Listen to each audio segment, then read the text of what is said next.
Hello and welcome to the show. This is such an exciting day, 2025, the beginning of the new golden age of America.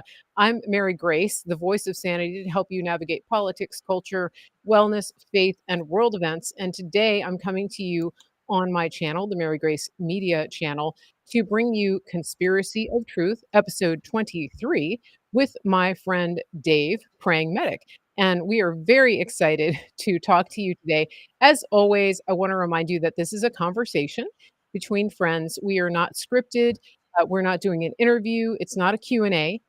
We will be talking about a number of topics, and we want to, of course, celebrate this day because we do have a new president and first lady, new but returning.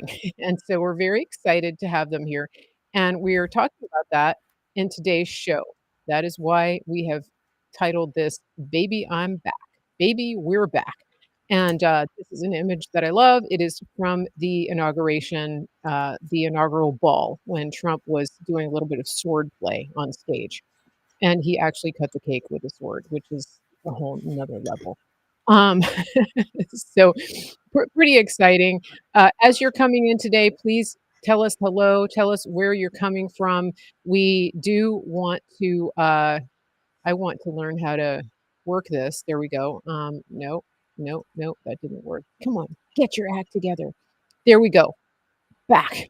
Um, so as you're coming in, say hello. Always remember that if you missed the notification, it could be that you're not on the email list. Go to marygracemedia.com, get on the email list, and you will get notification before we do these shows. You can also click through to all of my channels from marygracemedia.com. So if you're on the social media, you're looking and looking, you can't find me, go to my website, marygracemedia.com. You will see my social media channels and you can click through to the show from there.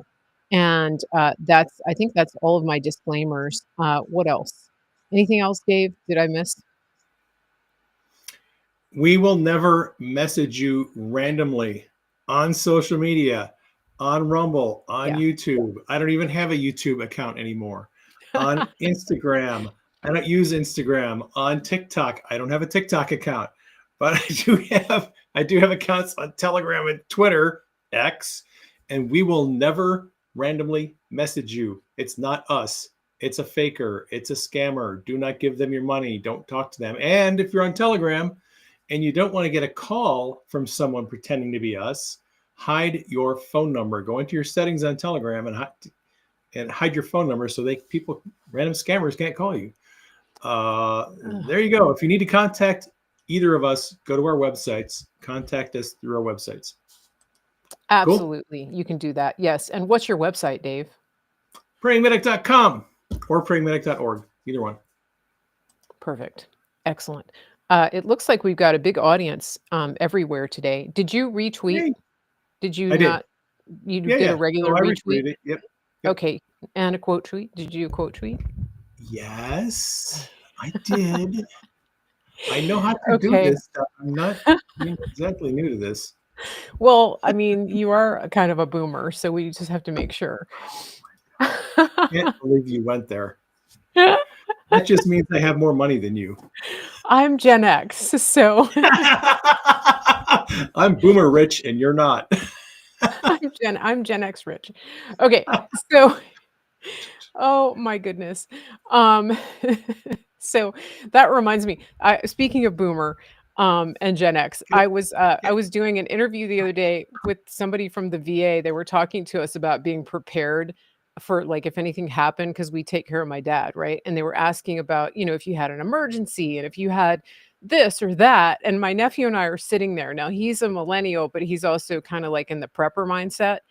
And so we were like, oh, are we prepared? Let us talk to you about our water, our backup water.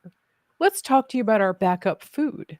What do you want to know? What is it that you really want to know about our preparedness in case of emergency? It was really funny. She was like, okay, yeah, you're prepared. It was really funny. Yeah. My reference to being boomer rich, by the way. Yes. I stole that from so Denise listens to Grant and Gary Cardone. They do spaces on Twitter, and she's Oh, listening to yeah. Yeah, I love their them. stuff. One of the Cardones the other night, he was doing a space on crypto to talk the crypto bros off the ledge. They're all pissed off because Trump and Melania launched their meme coins, Yeah, yeah. and there's all this controversy. And Cardone's like, look, guys, just chill out, man. Just relax. Like, Trump is going to do the right thing, And if you're pissed Yeah. off at the boomers, look, you're pissed off at the boomers because they have more money than you. Like, just be like them, and you can get more money.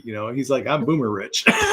And I'm like, that is a really good line, although it's not necessarily true for me.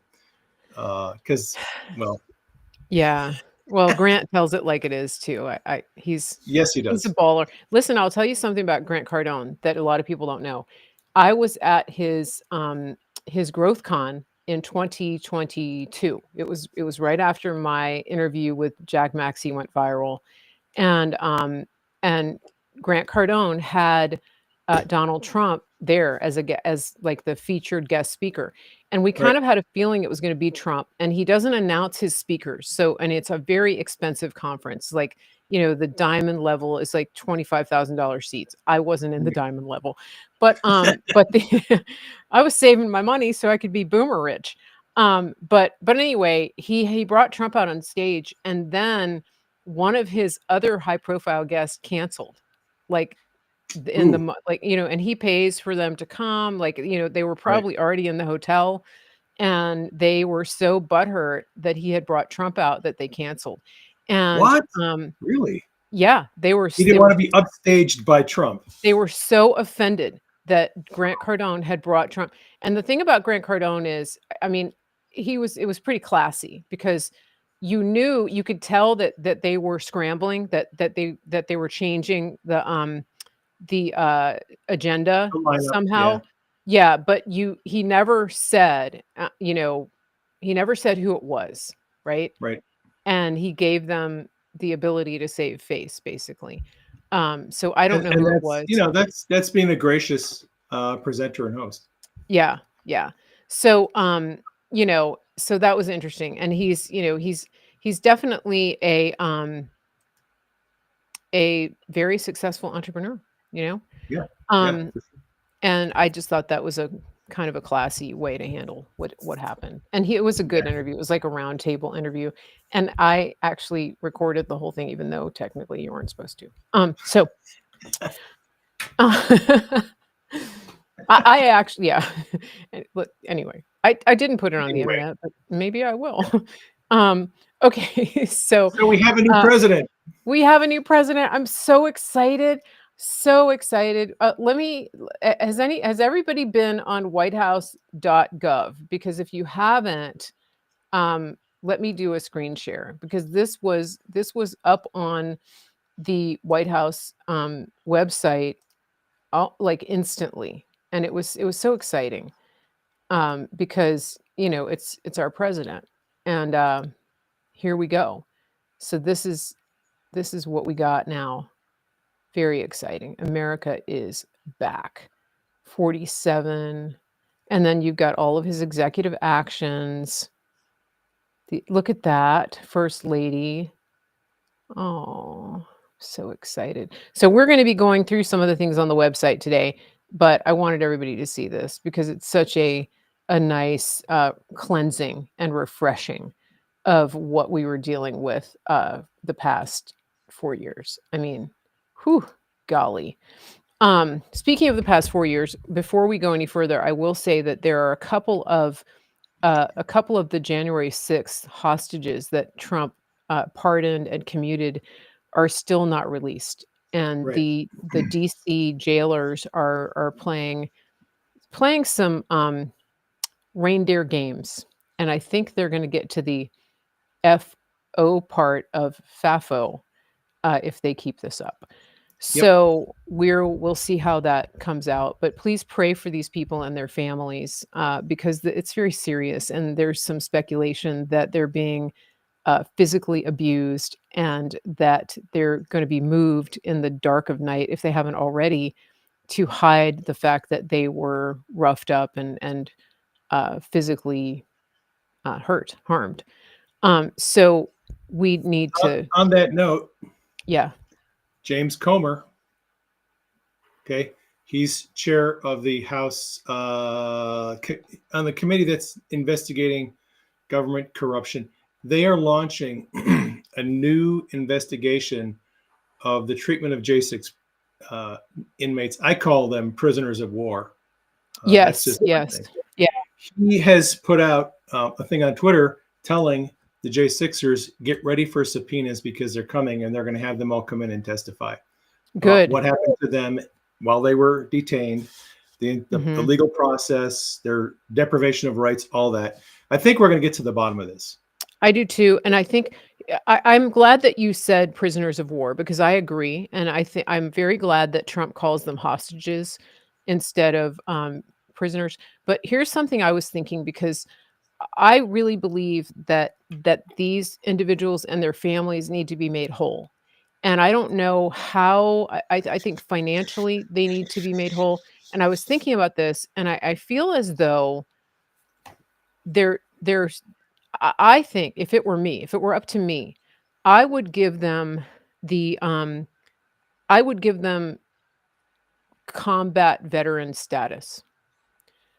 I would somehow Interesting. create a special category of benefits for them and their families as though they were prisoners of war. Yeah, And POWs. right? And Yeah. that they would have the benefits, the financial, the medical, all of the benefits that a combat veteran gets.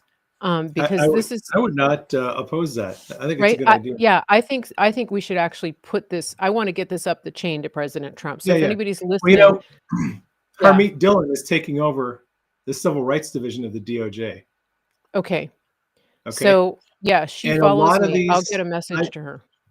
I think we're going to see class action lawsuits Yes. filed against the Bureau of Prisons and all of the corruptocrats that were involved in this hoax, Mhm. and they're going to be paying out a lot of money in damages. Yeah. I think. Yeah. I think they should. And, what's his name? Mike Davis told all of them they better lawyer up. And, Yep. Yeah. and that was for the stuff they did to Trump, but also by extension to all of the J6 POWs. So, I don't think Trump's gonna let this go. And then, of course, we have people like, Bevelyn, what's her last name? Bevelyn, the pro-life activist, the black lady. Oh yeah, What's yeah, her yeah, last name? She's the yeah. one who was painting over the Black Lives Matter mural during, the Summer of Love, and she was out there saying, "Baby lives matter," and she got arrested, and so she just got out yesterday, thank Yep. God. Beverlyn, I think is her name. She has Very, a very emotional reunion. I saw the yeah. video. Yeah. Yeah, her baby, yeah. So, praise God for that. But, some of these commutations and pardons were for pro-lifers, in addition Right. to J6ers. It wasn't just J6ers. I wasn't clear on that, in the beginning, but now I get it. And I think there's more coming. And there's a couple that have fallen through the cracks that they're trying to get attention, bring attention to them. So continue in prayer for these people.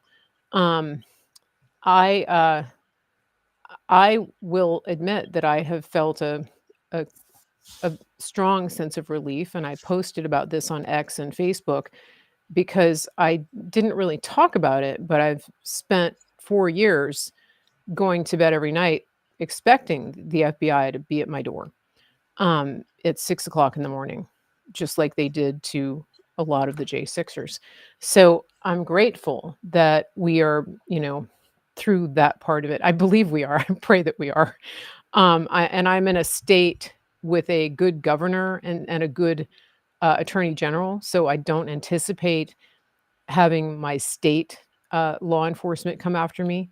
But continue to pray for me and for the other million people that were there that day who didn't get a visit from the feds. I believe that we're out of the sites, but I continue to pray and believe for God's veil of protection over me and invisibility and all those other people.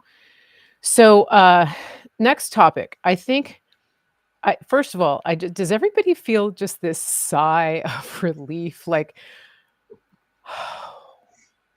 Yeah. who, raise your hand. Let me see in the chat. Who was glued to the TV all day Monday? Who couldn't, who was glued to the TV? I had multiple channels on. I recorded it on multiple networks. Um, yeah, I mean, between Melania's fashion show and then just the all of the festivities and the relief of just having them back and knowing that America's coming back, and like watching Trump sit there and um uh sign the executive orders in real time. I mean, that was And having him watching him have casual conversations with the press in the yeah, Oval Office while yeah, he's signing the executive orders. I mean, it's just it's crazy how good it yeah. feels right now to watch that man at work. He's I feel like back. a massive burden has been lifted off me. Denise is Yeah, like a new person. She's very hopeful and optimistic. yeah, exactly. And I know a Yeah. lot of people feel the same way. And watching him, I mean, it's a master class in communication and leadership and stand-up comedy. And pretty much Trolling. if you want to learn how to be a better person, just, don't watch Netflix this year or for the next 4 years. Don't watch Amazon. Don't watch any of that. Just turn on all of the President Trump press briefings and roundtables. I'm not kidding.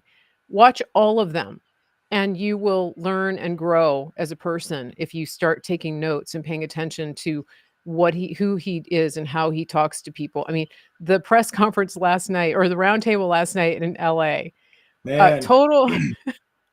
he just took that Karen Bassett, Los Angeles mayor, and just face planted her in front of her constituents on Yeah, national television. Oh yeah. my gosh, it was It, masterful. it reminded me of the old time cartoons, when when the villain gets slapped and their head spins around like 8 times, and then they come to a stop, and then they get slapped on Oh the other man. side, and this little bobblehead. That's what I kept seeing every time she opened her mouth. He was like, and then, and then, you know, what was the little dog, Pokey, the one that like comes up and doesn't know what hit him? That was Karen Bass, and all of her compatriots. Yeah. And thank God Rick Grinnell was sitting there with him, because Rick is going to follow the money trail.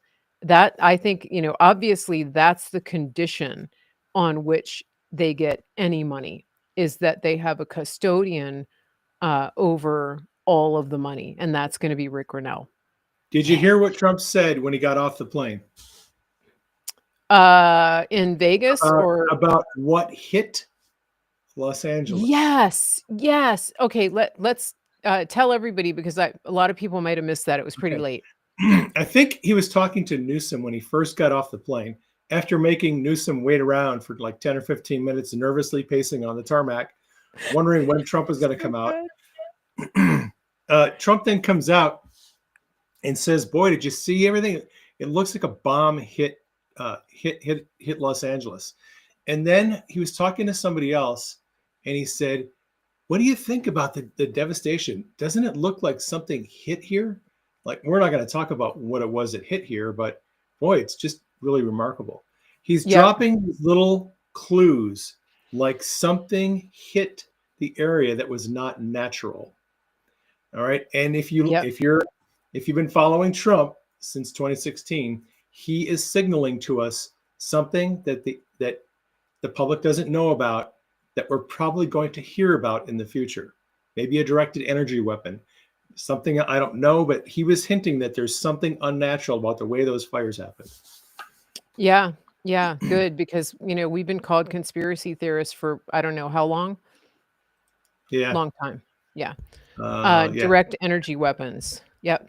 So it's so exciting, and I know we're kind of all over the place right now, but just indulge us because Yeah. it's, it's we've been in the trenches for a long time, Dave and I. And I mean, it's just so awesome. And here's another thing about Newsom. Like, who goes dressed like that to meet the president? If I were Trump, I would have made him wait longer just because of that outfit. I mean, he couldn't even put on a blazer. Come on, he's the governor. Don't tell I me know. he couldn't have gotten one of his assistants to bring him a blazer. You I know, know. totally, total disrespect. Total disrespect. Um, but anyway, yeah. So, uh, but I'm excited. I'm just so excited. I'm so excited. I'm so excited for the next 4 years. Like literally, I'm not even kidding. The only media I'm going to be watching is Trump. I mean, Trump TV yeah, 24/7. I may watch a show now. No, who am I kidding? I'm not watching any shows. I'm not. I'm okay. In the fall, I may watch football. I might but it was pretty bad this year, so I don't know. Um, so can you tell I'm kind of excited? I really Yeah, am. I'm very Trump excited. is entertaining. Yeah, Trump is entertaining enough for me. He's all the entertainment I need. Just watching that guy work the crowds, work his enemies, use leverage, uh, drop clues along the way about Yep. what's coming on. Like there's so much we're going to see. And so real quick, Pete Hegseth was confirmed last night as Secretary of Defense. As most of us know by now, Kristi Noem was confirmed this morning as Secretary of Homeland Security. Yes. And in this week ahead of us, so Monday, Tuesday, Mhm. Wednesday, there's going to be more hearings. We've got Kash Patel coming up Okay. 29th or 30th, depending on which source you listen to. Chuck Mhm. Grassley, I think, said that he's actually looking forward to Kash's hearing on the 30th. We've Okay. got Pam Bondi. She's Okay. coming up. We've got actually all the secretary candidates, but the big ones that we're looking into, that we're looking forward to, Tulsi Gabbard and all those people. 29th and 30th is going to be the time when most of those confirmation hearings are going on. So you'll want to tune in to that, especially if you follow the 17th letter of the alphabet, because I guarantee you, people like Dick Durbin are going to be bringing up Q during Yes. Kash Patel's. Durbin was bringing it up about Kash talking about Q during Pam Bondi's interview in the Senate. And I Yeah. was like, wow, this is interesting. So we're talking about Q already, and it's not even Kash's turn to be in the hot seat. Yeah, It's that was going to very get interesting. it's going to get interesting when they go Yep. before have their actual Yeah. Yeah. confirmation hearings. I think too, I have a feeling that I mean, it's pretty obvious that they're going through all of the, all of the podcasts, right? They're looking Yours at included. Yeah. yeah, mine included. They're looking at my interviews that I did, here we go. There's our guy, Cash. Um, so we have interviewed Cash here on the show. If you wanna see those interviews, they are up on Rumble, they're up on Facebook. You can go back and listen to those. I did ask him directly about Q, and his responses were quite interesting. It's definitely worth going back. It's a couple, let's see, Delia was looking for it. She said you have to go all the way back on Rumble, but, you can search Rumble. If you go on my page, you can go in the search bar and search my shows on Rumble and find him. But I would go back and watch those interviews with Cash leading up to these hearings because it's going to give you some basis and a foundation for understanding some of the questioning. Because we've talked about his books. We've talked about his Government Gangsters book. They are going to be referencing that. And if you haven't read that book, I do recommend you get it. It's available on audio as well as print and digital. It's really going to be worth doing your homework on Cash Patel because he is obviously a key player, and he has been one of Trump's key closest advisors for the past 4 years, and he was also the chief of staff of the DoD. He was Trump's last chief of staff of the DoD prior to the stolen, He whatever you call was it.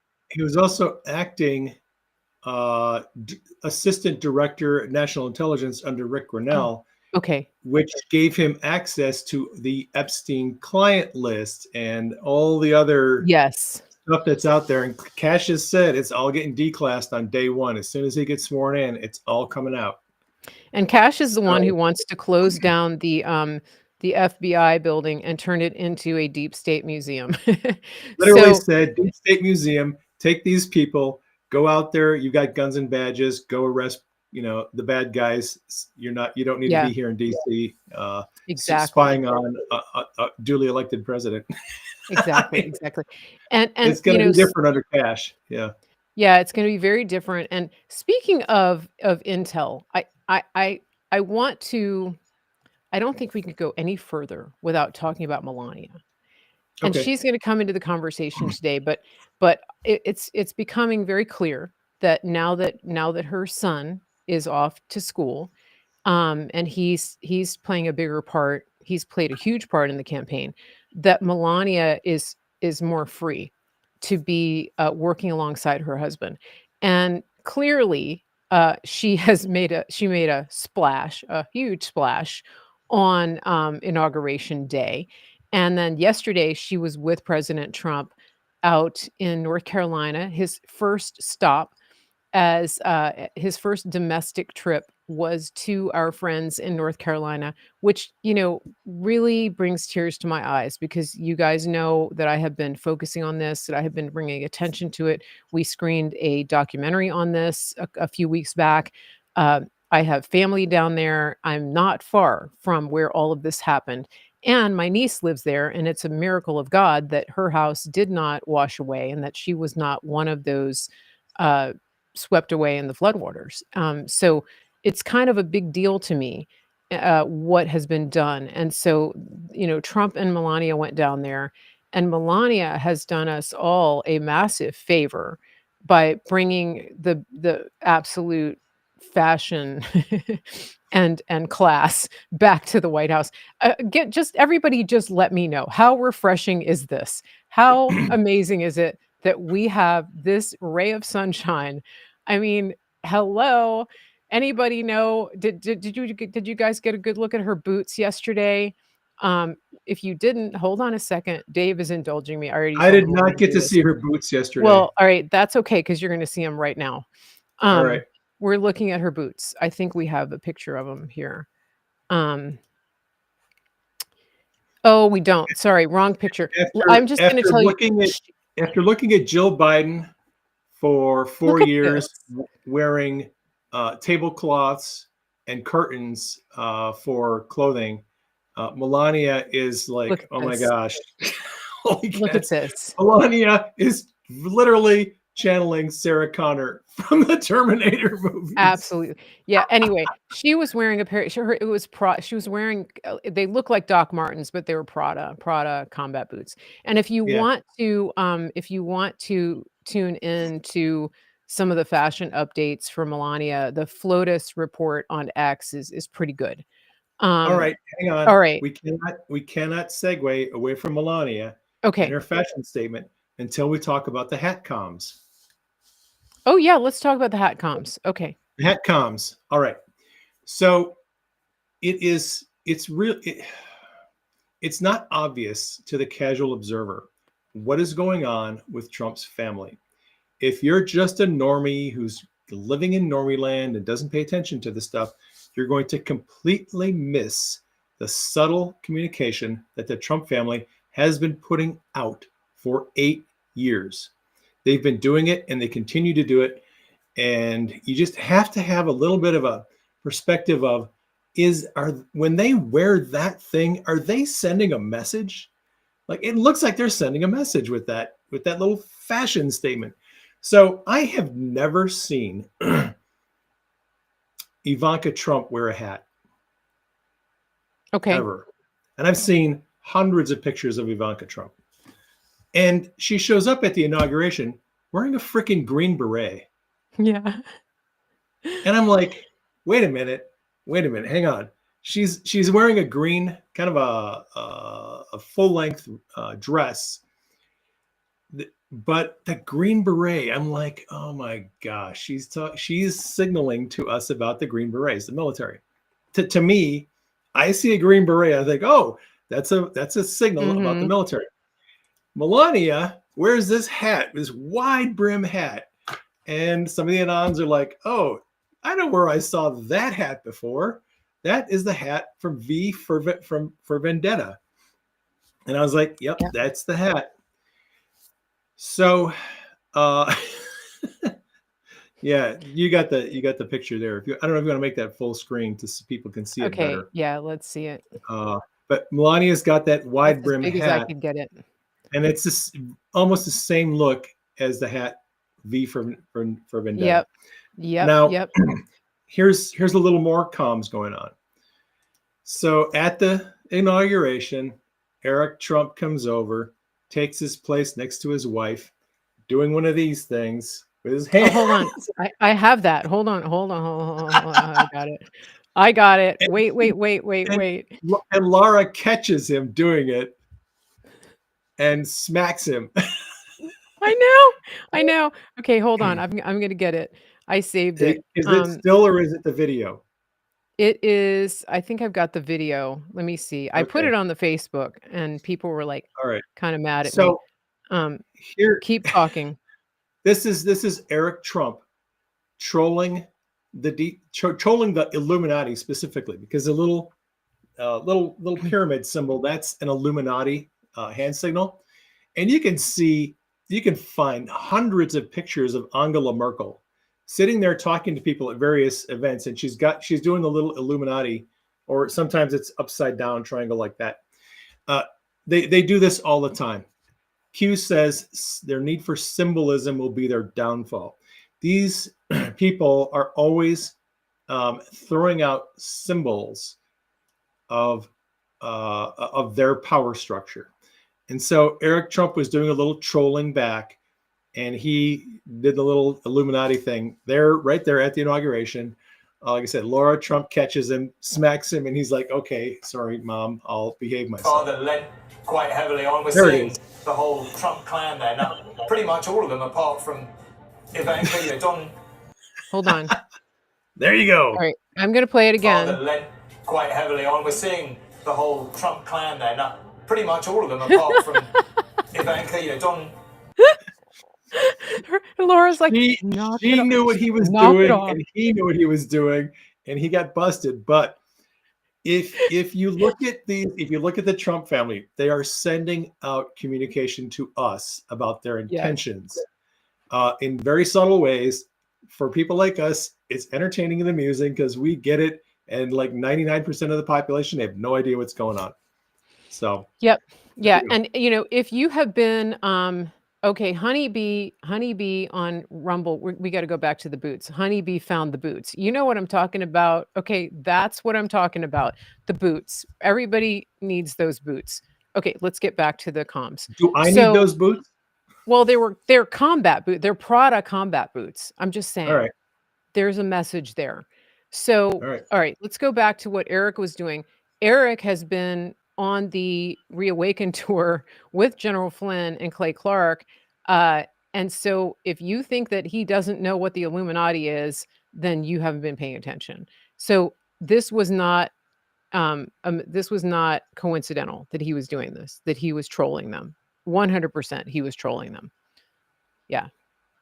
Yep, So, 100%, 100%. yep. And Yep. I wasn't even following Don Jr. because Don is a much bigger troll than Eric is. Eric is pretty subdued, so you could probably go back through the videos and see Yeah. Don doing his own thing too. Well, listen, we have to give Don a big shout out, because when Trump was set up in that so-called church service the day after the inaugural prayer thing at the Mm, cathedral with right, that right. that Church of Satan lesbian that's The woke disguised as a bishop. bishop. Yeah. Yeah. So she was when she started, in on Trump, and you can see the front row, you can see them kind of like looking and making faces, and everybody's body language was evident. Well, Don Jr., to his credit, he was sitting in the third row like this.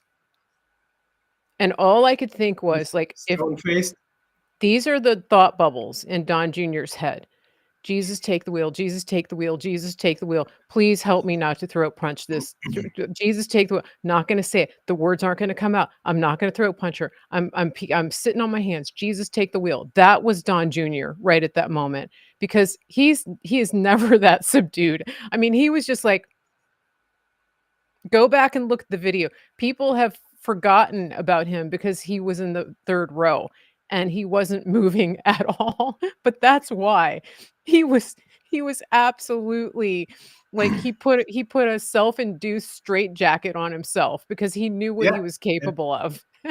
Well, you know, Denise and I were having this conversation last night over some sourdough pizza that I made for her. Oh, Uh, yes. So my wife, who is gluten intolerant, I'm just going to do a little promotion here for sourdough. We found out that if I bake with Italian flour that doesn't have glyphosate and all the other yeah. toxins and herbicides and Not pesticides bromated. and stuff, No, not bromated. she's had gluten intolerance for like 15 years, and it's not actually gluten that has problems with. It's the toxins in the wheat here in the United States. A lot of people have found out if you buy Italian flour or French flour, any flour from Europe, you don't have those problems. So I've made her some baguettes from Italian flour. She has no problems. So I bought some sourdough starter because I love to bake. Did you name your starter? Some people name their starter. I did not name my starter yet, but I got the starter. I got it going. I've been feeding it. And after I got a pretty large bowl full of starter, I was like, hey, honey, it's time to make some food. So I made a sourdough crust pizza last night for her, and it turned out really, really good.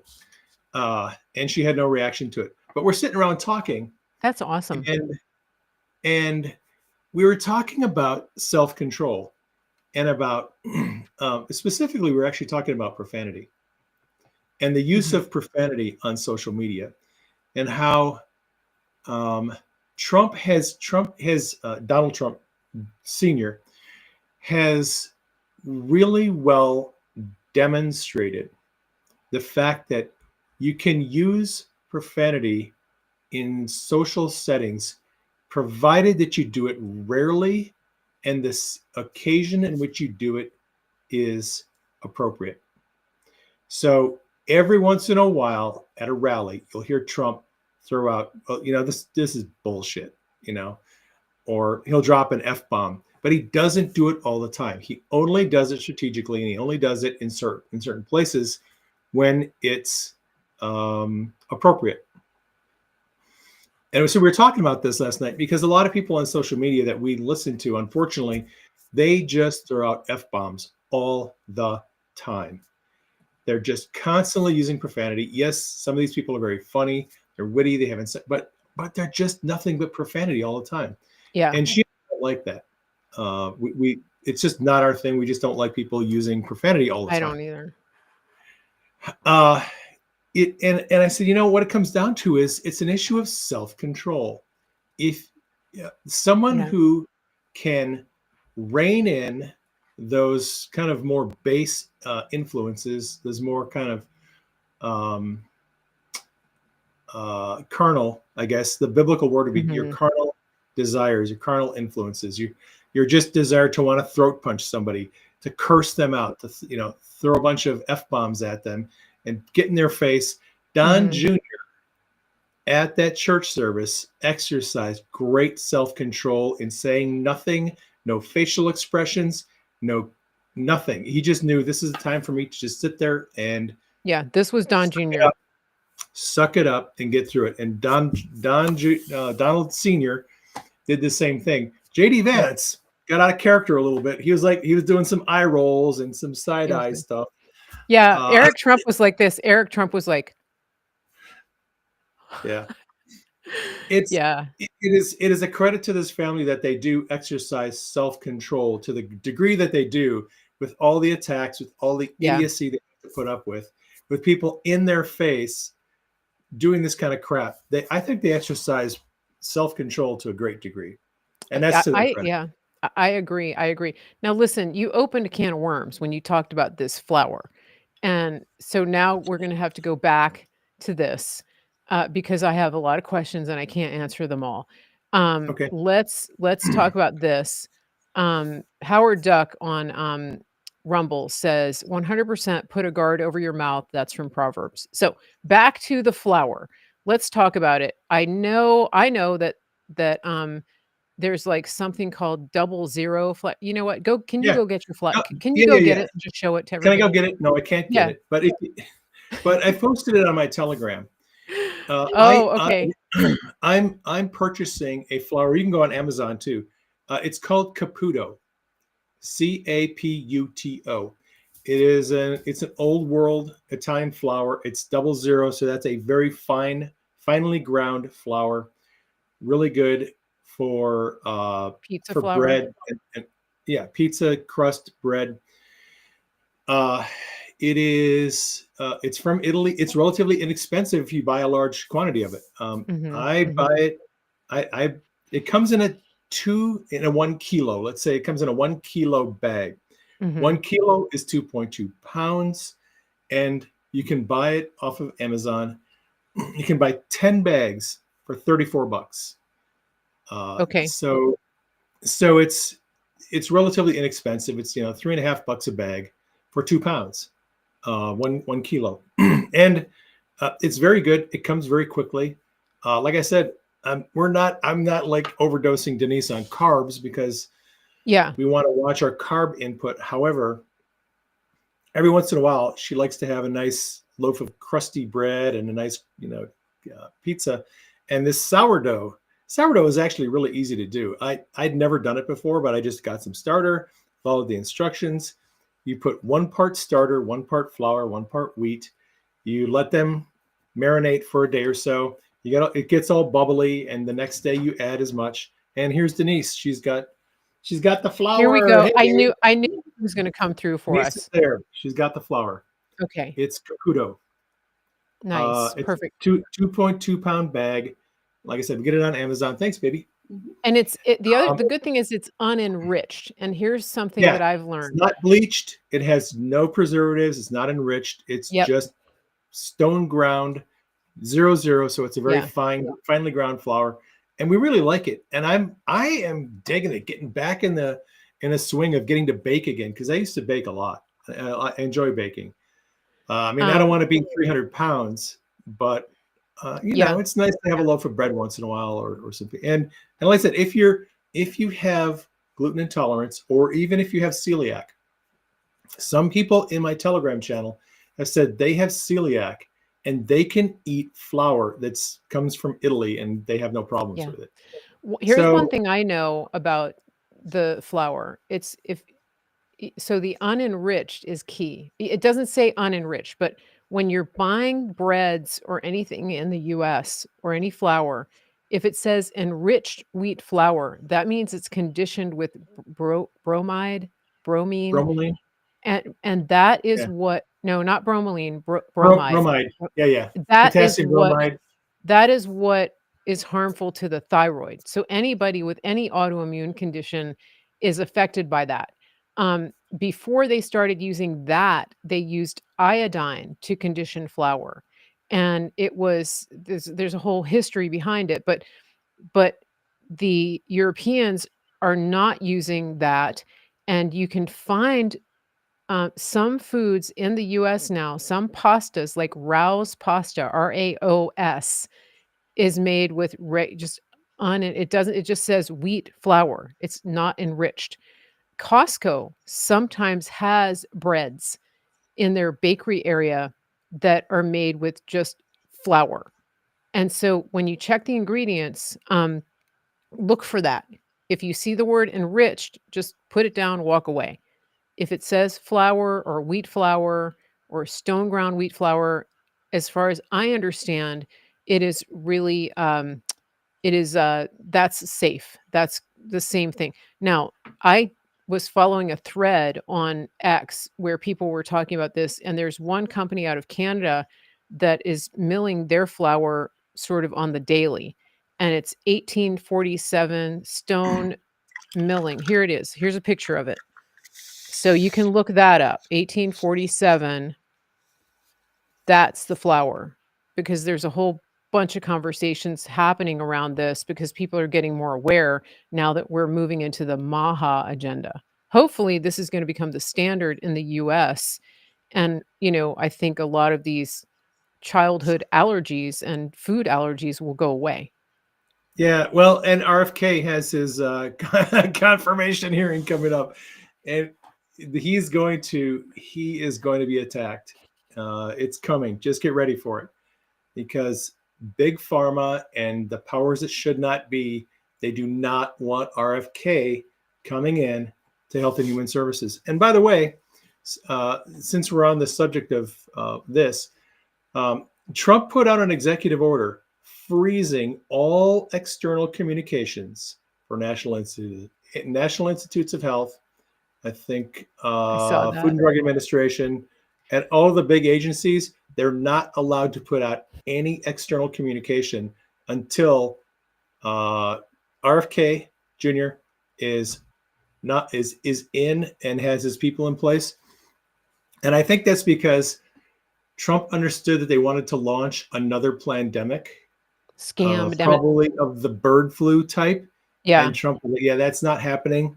He shut down all communication. Same thing with the Pentagon. All military accounts on social media are not allowed to post any social media posts until Hegseth is in and has his people in, because they know that rogue people in these agencies can create all kinds of pandemonium and chaos and through their messaging on social media. And Trump's like, that's not happening.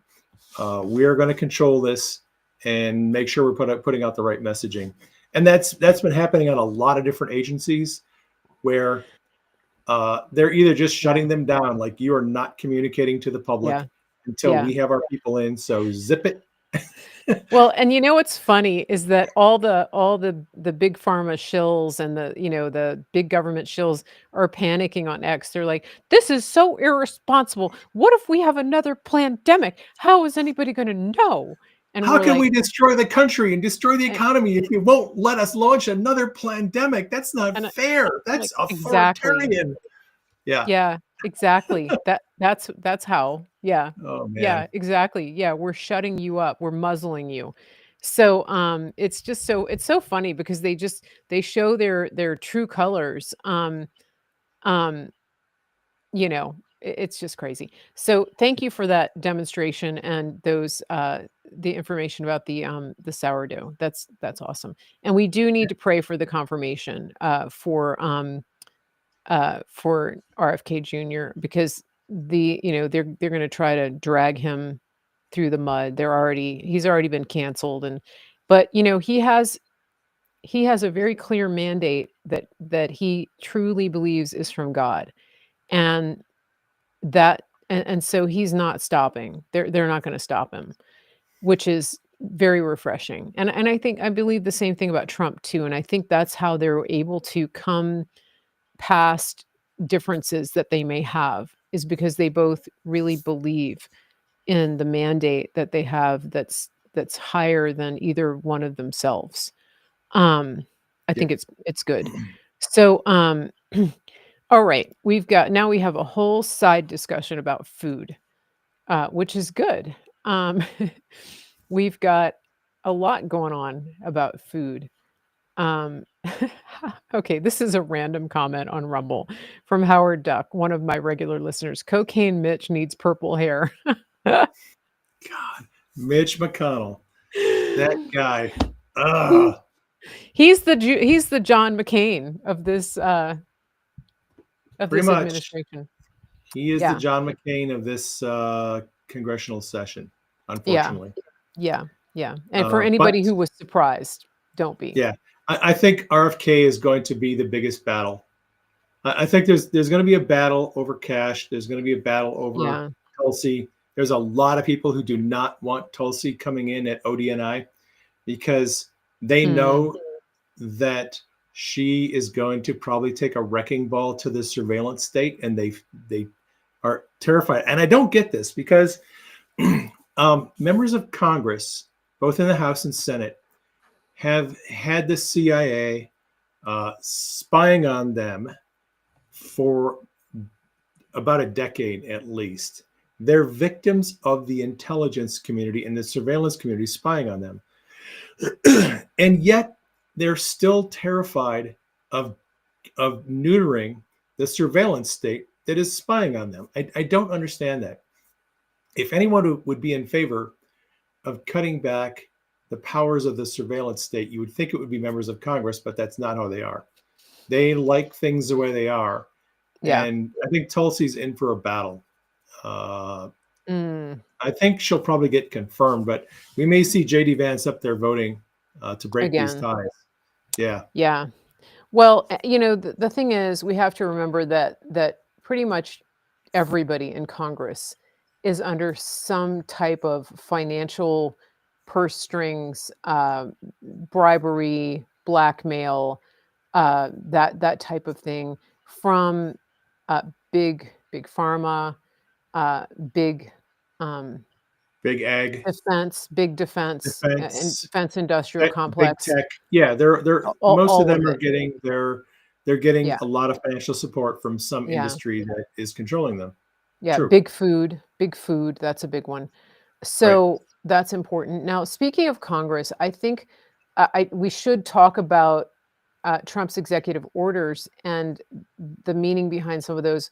Let's take a quick break, and then we'll switch over and come back and talk about that. We've almost been talking an hour here, Dave. So listen, this is a good time to talk about food. I'm just going to segue right from bread to beef, because we've got a great sponsor this month. We've got our friends over at griddownchowdown.com. This is freeze-dried beef. This is true apocalypse food, guys.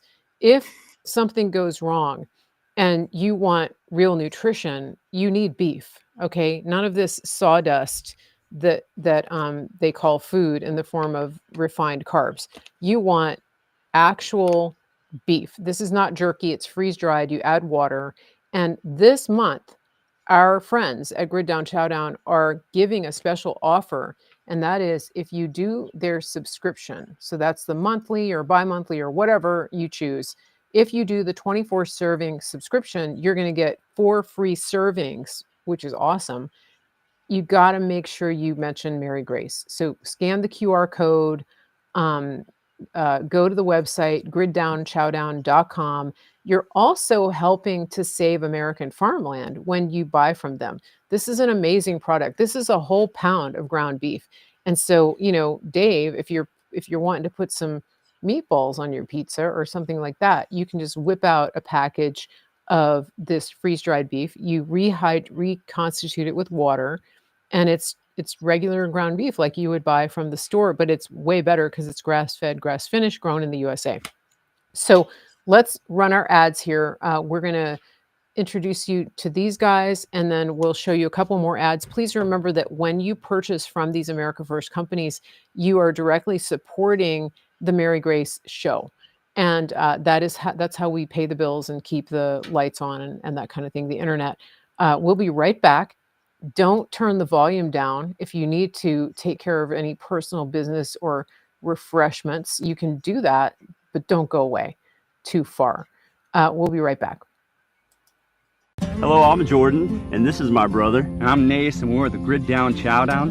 And this is Larry, who is a local rancher that we've partnered with. Now, Larry, you've been ranching for over 4 generations, is that correct? That's correct. I'm 3rd generation, my son's 4th generation, and I've got some grandkids that are 5th generation. Man, that's awesome. We've been here for quite a while, yeah. All right, now, Larry, your cattle is grass-fed, grass-finished, and pasture-raised, just like God intended them to be. Yes, because I want to know what's in that animal. Right. What it's been fed. And so the only way to do that is for us to keep it all natural, just like God has done it for years and years and years, thousands of years. How has partnering up with us helped you and your ranch? Well, it's allowed us to develop a market that we didn't have before, one that can get directly to the consumer, and that's great.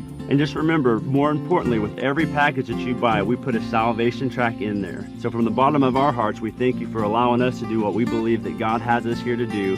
And just remember, God loves you. He really does. Amen. Go to griddownchowdown.com. Americans spend more now than ever on healthcare, and we're sicker than almost anybody in the world.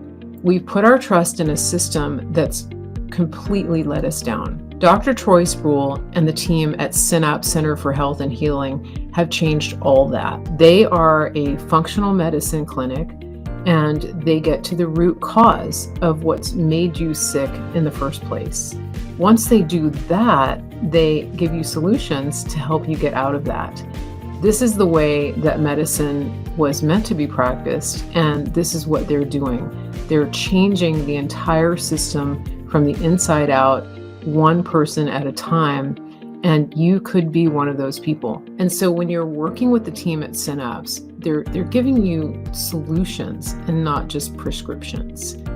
That's a game changer for me. When you set up a free discovery call with Synapse, you're starting on a journey of healing. You're starting on a journey of getting answers. And that's why I've partnered with them, because I want you to be healthy. I want your family to be healthy. I want you to have all of the resources that you need to steward the body and the health that God's given you. Go to officialsynapse.com and tell them Mary Grace sent you. That's Official Synapse, SYNAPSE. Just like all of you, I had problems sleeping. I had tried every pillow out there and nothing worked. I'd flip-flop all night, use my arm for support and fall asleep, or I'd wake up with a sore neck or maybe a headache. Well, quality sleep comes from keeping your neck straight at night. You have to fill in that space between your head and your bed. That's why I invented MyPillow. MyPillow's patented fill adjusts to your exact individual needs, and it doesn't matter if you sleep on your back, stomach, side, or any combination of all three. When I got MyPillow, I'm asleep almost immediately. I stay asleep at night and I wake up more well-rested in the morning. So go to MyPillow.com or call the number on your screen. Use your promo code to get Classic King MyPillows for only $19.98. Queen size just $18.98. Standard Classic MyPillows only $14.98. That's right, only $14.98. Plus all orders $75 or more. Okay, I love my pillow. I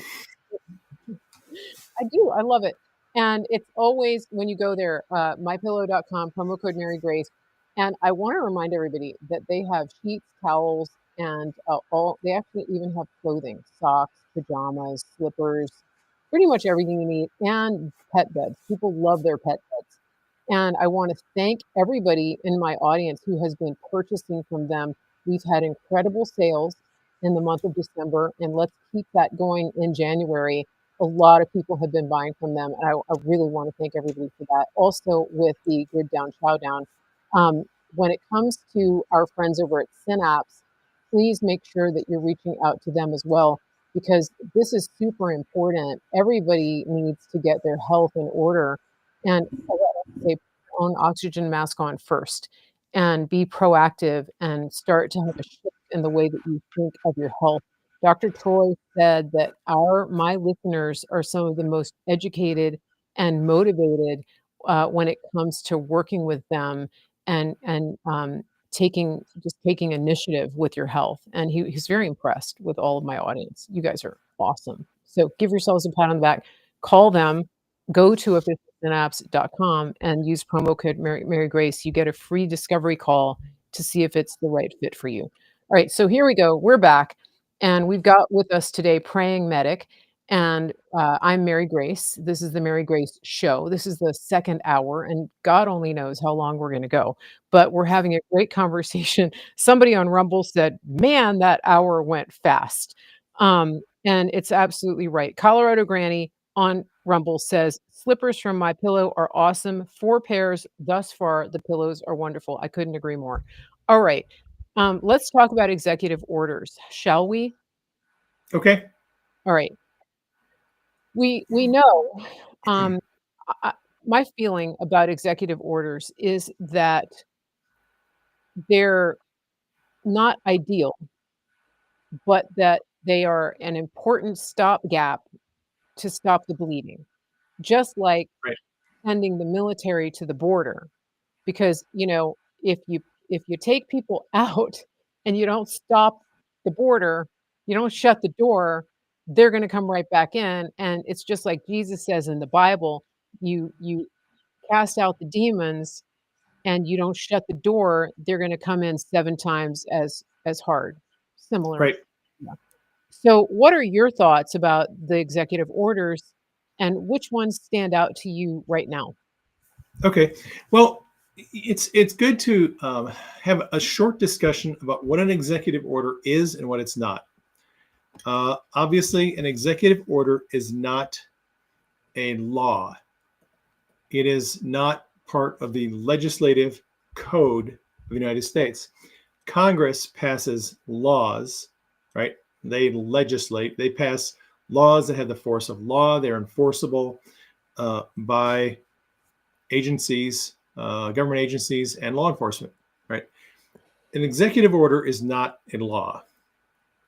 An executive order is a directive to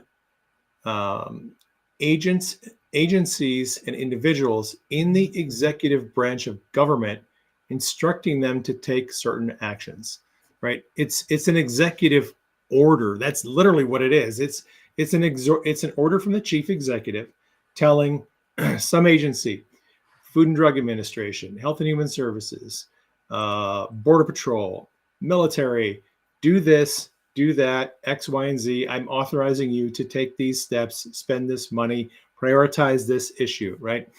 It's the president telling his subordinates, I want you to take this action, right? That's all it is.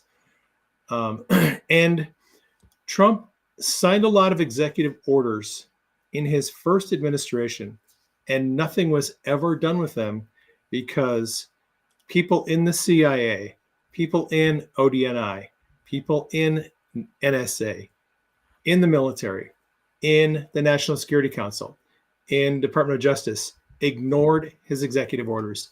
They were like, ha ha ha, this guy thinks he's the boss. He doesn't know. We're just going to ignore his executive orders. So Mhm. Trump didn't get as much done in his first term because he didn't have the right people who would carry out his executive Right. orders, carry out his agenda.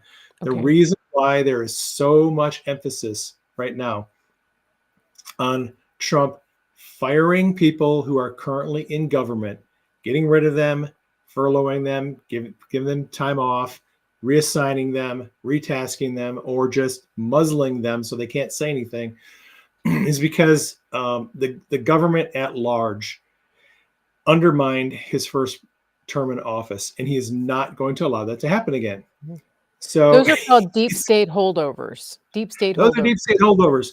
All right, Okay. let me give you an example. Mhm. Mike Waltz is Trump's national security advisor.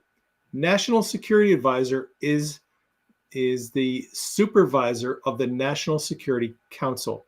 National Security Council is a group of people who are temporarily detailed to the White House from the Pentagon, from the CIA, from NSA, from National Geospatial, all these different government agencies.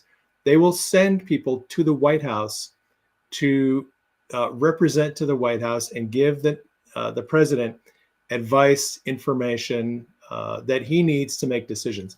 That's the National Security Council. The National Security Council was responsible for the impeachment hoaxes that Trump underwent during his first administration. If you remember the Vindman brothers, Mhm. well, Colonel Vindman was a member of the National Security Council, and he conspired with Adam Schiff to create a fake impeachment hoax, right? Mhm. So what Yeah. Waltz has done, what Trump's national security advisor, Mike Waltz, has done this time is he has basically flushed out everybody in the National Security Council who was there during the Biden administration. They're all gone. he is going to go through and personally review every single person who's coming into the National Security Council, right? So there's going to be a lot of vetting going on. It's happening at OMB under Russ Vought. It's happening under all of these different agencies Okay. in the government. They're going through and they're doing a wholesale cleaning out of all these deep state holdovers who think they're going to subvert Trump in his second term. Okay. Trump's people are very, very tuned in. They've been trained on what to do, how to manage these people, how to get rid of them, how to neutralize the impact that these holdovers have. And so I think we're going to have a much better run at this. Trump getting his agenda through this time. I think so. And I think, somebody made a good point in the Facebook chat. They said an executive order is not a law, but it can lead into laws that are beneficial. So it can set the groundwork, it can set the stage for that. And that is, of course, depending on who we have in Congress. Right. So here's an example. Trump issued an executive order creating a new government department of efficiency. Now, a lot of people thought DOGE was just going to be some rug pull, some advisory committee that was just going to make suggestions to the government. But Trump, through executive fiat, literally created a new branch, not a branch, but an agency within the government. And how does this work? This works when the president says, I want to establish a new agency within the government. And if Congress goes along with it and funds it, then there is a new agency within the government. So Trump doesn't have the legislative authority to do this. Now, this is how the FBI was started. The FBI was started when a president decided, we need to have a federal law enforcement agency. We're going to create a federal law enforcement agency. Congress went along with it and decided to fund the FBI. And that's how the FBI was created. It was never legislated. There is no law, congressional law establishing the FBI. DOGE is the same way. Trump created DOGE. And if Congress funds it, it's a government agency. Interesting. Which explains how we have so much bloat in the government. Right. And I do want to talk about the government in general, in terms of federal workers. Let's get to that in a second. One thing I want to talk about, though, is the DOJ, because I think people are under the impression that nothing is going to happen until Pam Bondi gets confirmed and sworn in, right? But things are actually happening. That there's an acting AG, and that there are members of the DOJ now that are actively working to advance Trump's agenda. Have you been following that? Yep, I have. Okay. So here's an example. Trump has appointed interim U.S. attorneys in the DOJ, including they call interim an attorney in D.C. for the District of D.C. He has been personally assisting J6ers who are still being detained, right? And there are other people in the Department of Justice. There's John Durham has been appointed as interim U.S. attorney for, I think, Eastern District of New York. He's not the older Durham; it's Durham Jr. Yeah, he's been with Eastern District of New York since 2005. Okay, he has been reappointed as an interim attorney, and he is working on some very important issues in that district. Okay, so it's not like the DOJ has frozen and nothing's happening. There are things happening. There's going to be a big organizational shakeup. Trump has put in assistant attorneys general and various other people who are in the process of getting the DOJ ready for Pam to come in and just start cracking skulls, I think. Okay. And yeah, I think so too. And I wanted to look, so the acting U.S. attorney for DC right now is a guy named Ed Martin. Right. And yeah, so Ed Martin is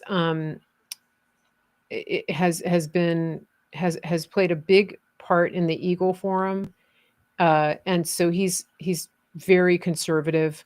And I'm just looking at his timeline here. He's very He's strong. been with Trump since day one. He actually represented a lot of J6ers in court. Okay. Okay. So So he's a good guy. I wasn't familiar with him. Yeah. But you can find him on X under at Eagle Ed Martin. So really interesting. This is I didn't know, that this was happening, that we had these acting interim attorneys until I started seeing it on X. And it, it's been this week kind of like drinking from a fire hose, right? Because so Yes, much it to has take been. in. I can't put my phone down. So, but there's a lot to take in. I do recommend people who are not on X right now, if you're wanting to be abreast of what's current and what's breaking, that really is the place to be. Now, It is. I share a Yeah. lot of that stuff on Facebook, but it's probably about 10% of what I'm actually seeing on X. It's I, X is where news breaks. It always has been yeah, breaking news on X. yeah, Real quick, let me yeah, bring a couple things to the forefront yeah, here. Just brief things. So talking about executive orders, yeah. going back to this, one thing that an executive order can do from the president is rescind a previous executive order from a president, right? So a lot Oh, of the that's right. executive orders that Trump signed on day one, he was rescinding executive orders signed by Biden and potentially some from Obama too. He actually went all the way back to 1964 and rescinded an executive order from LBJ that was about affirmative action. Okay. Okay. Now, this is a really key issue for a lot of people who don't understand what's going on with Trump firing and freezing all DEI actions within the federal government. Every government agency, from the Pentagon to Homeland Security, all of their departments that are of DEI, diversity, equity, inclusion, their money, they've been defunded, they've been shut down. Those people are being basically let go. And yes, in some agencies, they're shifting people and they're changing their name title and their job responsibility to try to keep their DEI going. But there's whistleblowers inside that are exposing all that. Along with the shutdown of DEI is the rescinding of LBJ's executive order on affirmative action, which has essentially been used as a reverse discrimination tool. It has been used to legitimize the hiring and promotion of certain groups of people over other groups of people. And what Trump is trying to do is make a level playing field for everyone, so that whether you get a scholarship from a university or a job or a promotion, new job, hire, new promotion, it has to be based on your talents, your abilities. It's all merit-based, and it's not based on racial quotas or anything else. So Trump has been doing a lot on that front, and I'm really glad to see it. Yeah, and it's right here on the whitehouse.gov. You can go right over to the website there, and it's under executive actions, presidential actions on whitehouse.gov. So everybody can go take a look at that. They're updating it in real time, which is good. I mean, every day you're getting updates on what's happening. There's 6 pages right now of presidential actions. We are drinking from a fire hose. I'm telling you, it's hard to keep up with it all. And speaking of fire hose, okay, let's talk about Catherine Herridge and Gitmo. Yeah. Right? I'm like, oh, almost forgot about that. So anybody that's followed Q has had questions about Gitmo from the start. Actually, going back to the Kavanaugh hearings. Oh, wait, actually, before that, military tribunals. We've been talking about this for quite a while.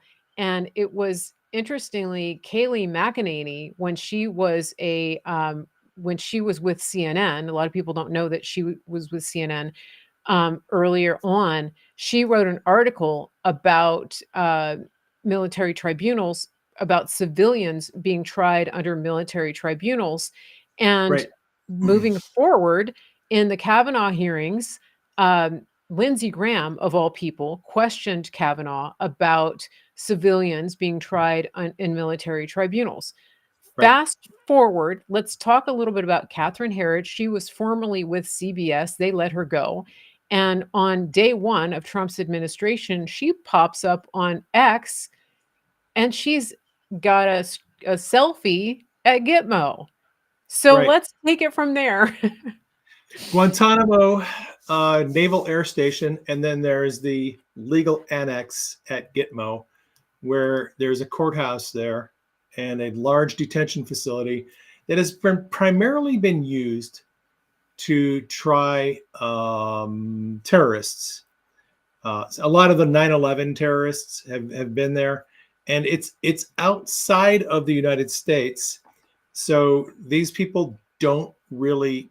There's this big issue going on, and I'm not going to go too much into this because it's not really all that relevant. But there's a reason why they have a detention facility in a courthouse that's outside of the continental U.S. It's primarily for non-citizens, right? And because the Constitution does not provide guarantees for non-citizens. If you're not a citizen of the U.S., you don't get the Constitution doesn't protect you. Anyway, I think you should tell so that to the leftists and the NGOs. yes. So Catherine Herridge shows up there literally on Inauguration Day.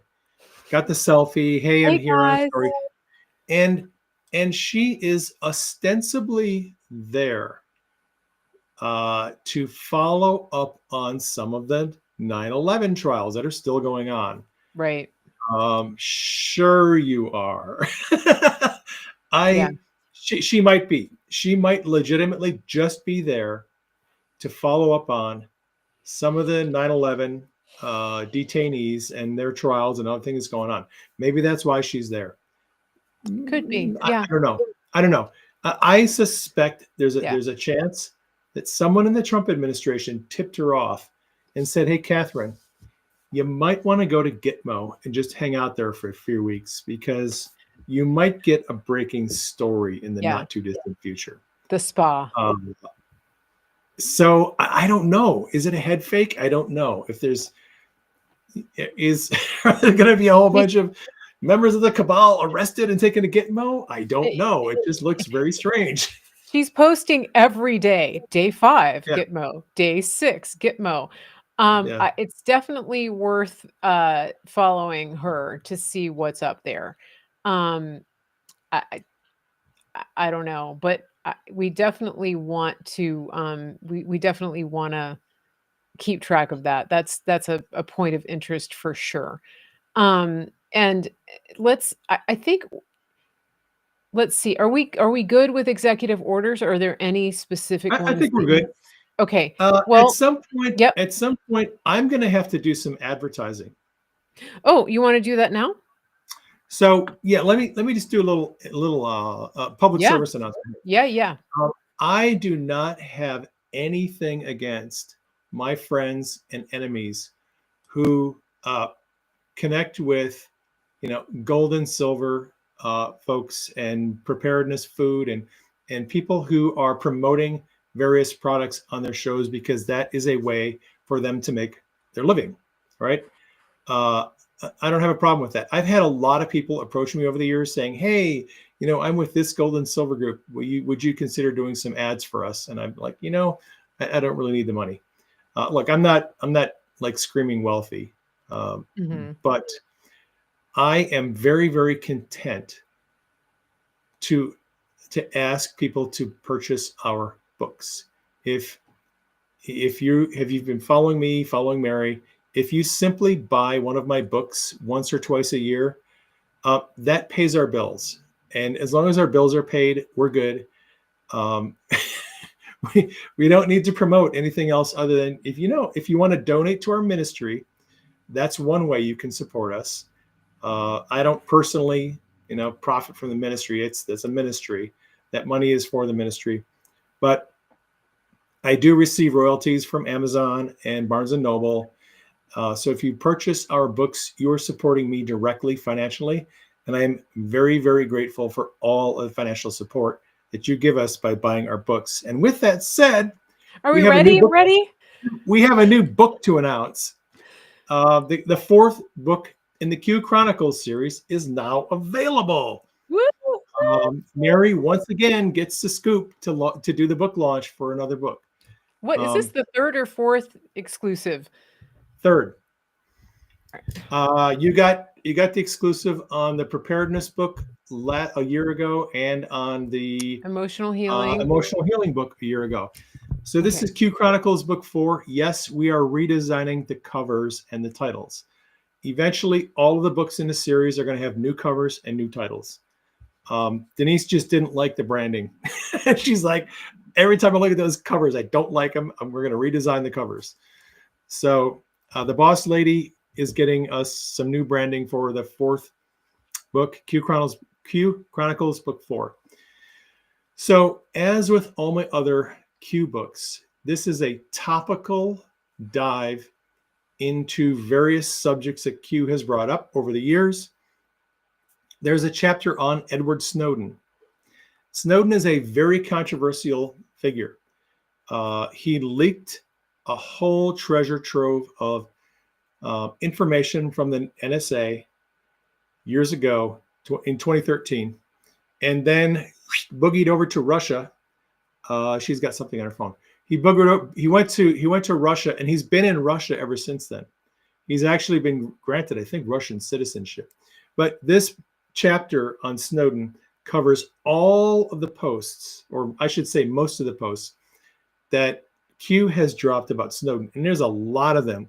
And there's some fascinating hints in there that show that Q may have foretold or had foreknowledge of the death of John Perry Barlow, who is a Grateful Dead vocalist and songwriter, and a whole bunch of other interesting stuff in that section. We finally have closure on the Julian Assange saga. There's a chapter on Julian Assange. I cover Q posts from start to finish on what Q has said about Julian Assange and WikiLeaks. A lot of interesting stuff in there. There is a chapter on Chris Wray, the former FBI director. There's a lot of people asking, like, well, what's the story with Chris Wray? You know, Q said we should trust Wray. And is he a black hat? Is he a white hat? Well, in this chapter, I go through Q's posts about Chris Wray and kind of come to a conclusion what I think Q wants us to know about Chris Wray. There's a chapter on the Sum of All Fears. Sum of All Fears is a signature that Q has used, like a lot of Q's signature phrases. For instance, Godfather 3, let's see, Iron Eagle. There's a lot of different signature phrases. Each signature phrase talks about a different subject. Snow White, for instance, is a signature that talks about CIA. Sum of All Fears is a Tom Clancy novel and then became a film. And it talks about that film in that book is about a plot by some fascists to create a global superstate by creating a false flag nuclear war. And then if you know the film, the very last scene is a revenge scene where the president, who was almost killed, survives. And then he and the Russian president sign a peace agreement. And then they go and kill all of their, all the bad guys, while the song Nessun Dorma is playing in the background. All right. By the way, if you've been following Trump, following the rallies and been paying attention, Trump is still playing Nessun Dorma. At the rally, the night before he was inaugurated, Christopher Macchio came out and sang Nessun Dorma. That plays into the whole Sum of All Fears theme. This book has chapters called Our Patriots in Control, The Military is the Only Way, and then Only at the Precipice. The subtitle for this book, the unofficial subtitle, is Only at the Precipice. Q has talked about the idea that we have to be brought to the precipice of destruction before we decide we're going to take back our country and we're going to become the masters of our own fate. And we're not going to allow these people to drag us into a world war and have our country and the world destroyed. So lots of interesting subjects in this fourth Q book. It is available right now in print, paperback on Amazon. I'm currently working on the ebook file. It'll be available on Kindle probably tomorrow.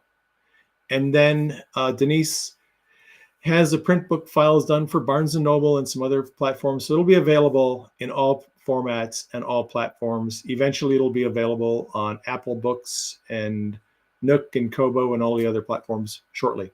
So there you go. Fourth book in the Q series is out. And the fifth book is in the works. Very exciting. And we have put the links, my moderators and we have the links in all of the chat, which is awesome. And we have the QR code up here, and anybody can scan that QR code. It is on Amazon, and it's under Dave Hayes. Is it under Dave Hayes on Amazon? Dave Hayes, yep. Dave Hayes. And your other books, your healing books and teachings are under Praying Medic on Amazon. So Correct. If you're going over there looking under Praying Medic for the Q books, you're not going to find them, right? Also, the first two books in this series, Calm Before the Storm and Great Awakening, they got blacklisted by Amazon. Those books are not available on Amazon. They are available on Barnes & Noble. All four books in the series will be available on Barnes & Noble. The first three books are available there now. The fourth book will be available probably by Monday or Tuesday. It's exciting. Yeah. And I'm you excited. saw it here first. And I think there's a chance Q might return now that 47 is back in the White House. Yeah. And when that happens, I think so too. Listen, I think a couple things. I think that Trump did something last week that was very Q-ish, and I want to get to that in a minute. Okay. It was basically a live in-person Q drop, in my opinion. And I'll talk about that in a minute. I've been thinking a lot about this.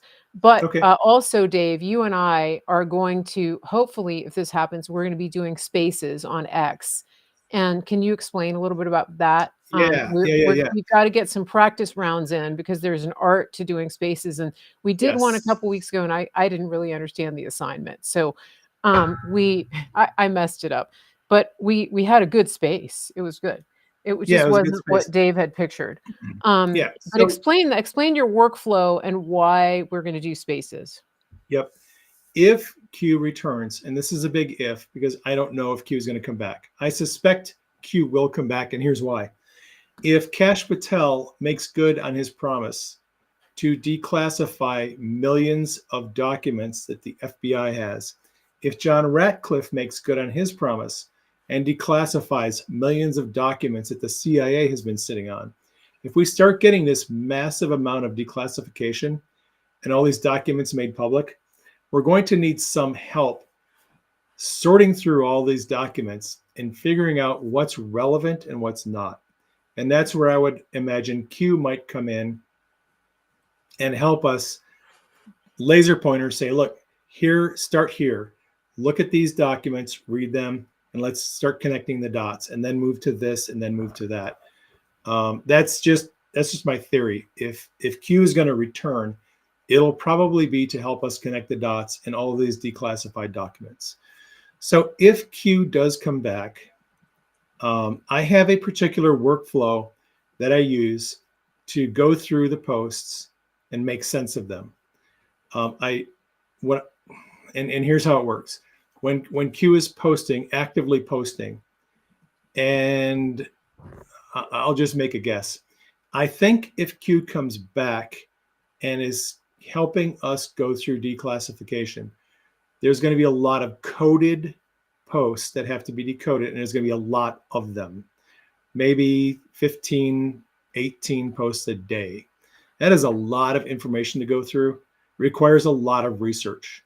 Mm-hmm. So what I do when Q is actively posting, I go to the board, to the 8kun board, and I start getting screenshots of Q's posts, throw them in a folder on my computer. I get screenshots of the observations that the Anons are making, put those in a folder on my computer. And then I start doing my own research, looking at the links that Q is posting, looking at what various people are saying on social media as far as potential answers to Q's messages, trying to sort through all the data and come up with what I think is a good summary of a particular post. And it gets a little more complicated because my videos and threads on Q are topical, just like the books that I write, they're topical. I try to make the threads topical. I'm going to sit back for a day or two and read these posts and try to get at the idea. What is Q talking about? What is the theme of these posts? Is it D-class? Is it exposing corruption in Congress? Is Q exposing corruption in big pharma? What is Q going after? And I'm going to make that the theme of a particular thread. And I'm going to take any new posts or any old posts that shed light on that theme and put them in a thread on Twitter.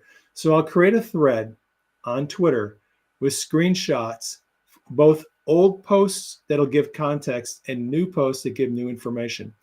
Create the thread on Twitter, post all the tweets. Some of my threads end up being over 100 tweets. Some are over 200 tweets. Just depends on how much is coming out. I will then, when I get to a place where I can take a break and Q is either not posting, or sometimes Q will just post for week after week after week, and there's no breaks. I'm like, all right, I got to take a break here and I have to do a video. So I'll end the thread and then I'll do a video that covers all the posts on the thread. And then I'll post a video on Rumble and then post it on my website.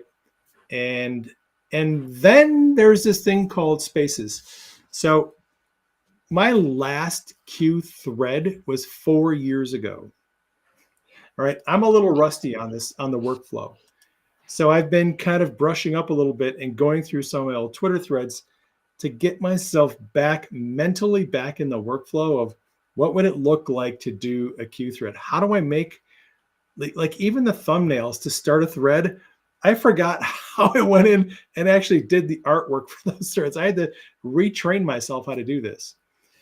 So in all of that, there's this new thing on X called Spaces. And I know it's not new. It's been around for 2.5 years, but it's new to me because I was suspended from Twitter for 2.5 years. And I recently got back and I'm aware of Spaces. I don't like Spaces all that much because it's kind of a mess. And people are always, there's all kinds of technological glitches with Spaces. It's weird. Yeah. That said, Spaces are popular and Spaces are a good format for taking questions from listeners and the audience. You can just give microphones to people and have people come in. It's a good place where you can do roundtable discussions. I could envision Mary and I facilitating Spaces where we invite some Anons to come in and have them give their insights into what the latest Q posts might mean, right? That's one way what I can see us using Spaces. Another one would be question and answer. Q has dropped, let's say, 35 posts over the last 3 days, and people have questions. Mary and I might jump on a space on X, host a space, and just kind of take questions from the audience about what does this post mean? What is Q getting at here? What do you think this means? That's one potential way that we would use Spaces. The question that I have is will I have time for it? Because if Q is just bombing us with post after post after post, it requires research and more threads and more videos. I have to then set aside time to do space for a couple of hours. And I'm just insanely busy when Q is posting actively. So it's something else I Yeah. have to add into the workflow. And I'm not sure how that's going to work. But we're going to, we've talked about doing some practice spaces where we Yeah. just go in and we work through the mechanics of, how do you bring up speakers? How do you take speakers down? If there's all these problems on spaces where sometimes one host cannot hear the co-host or cannot hear the speaker. That actually happened. I was on a space with Santino the other night. Santino threw me a mic, and as soon as I got on, he could not hear me. He was the host. He had to leave as the host and come back. Yeah, that and there's happened a on a way, space I was on. if you don't do that the right way, you crash the space. So we have some things to work through if we're going to make this happen. Yeah. Well, the good thing about spaces, unlike video, is that you don't have to set up. There's not as much setup. You can just click the button and put a title up and go live. And, like for people like me, you don't have to like get your makeup on. So I know, Dave, hair and makeup. So how's my hair look? Is that okay? well, I was gonna say I wasn't gonna say anything, but yeah. So, but it is a good format, and I wanted to tell people like this is we're not. I don't have a vested interest in you going to X, okay, except that it is, for all intents and purposes, relative to anything else we have, it is a free speech platform. And it is a place where we will be, we can talk about things that will still at this point are still being censored on other platforms, except maybe Rumble. But the other advantage that Dave described about Spaces is that we have that feature where people can raise their hand, they can get brought in as a speaker. It's a little bit like old-fashioned talk radio, except you don't have to dial up with your phone. You just request a microphone, you get brought in as a speaker, and then you can ask your question, and then you can click off and go about your business. Just like calling into the radio. You listen to the show, you have a question, raise your hand. Hey, I want to know about this, blah, blah, blah. And then, Dave or I answer your question, and then off you go. That's the beauty of the format of Spaces. We don't really have that ability here. We have, like on Facebook, if people are following my channel, I can bring them on to a live feed, but it's a little more complicated. So I do encourage you, follow me on X, follow Dave on X. I'm at Mary Grace TV. Dave is at Praying Medic. And if you turn on your notifications, you hit that little bell. That way you'll get a notification when we are doing a space. The other way to figure it out is when you go to the person's timeline, if you click on their profile picture, it'll pop up if they're live or if they're on a space. It's not that complicated. And there's also this thing called Google, and you can Google like how does Spaces work, if you're not sure. But there's also a search engine on X. It's kind of pretty good. Grok. Denise likes it. She uses it a lot. I do too. I've been using it a lot. It's called Grok. Yeah, and I guess it doesn't have quite the wokeness issues, though it's not as wokety woke as Google. So that's where we're headed with that. People are definitely saying that, they like her. Everybody has opinions about everything. We're just telling you where you're going to find us when we start talking about this stuff. And if you want to be there, be there. If you don't, we understand.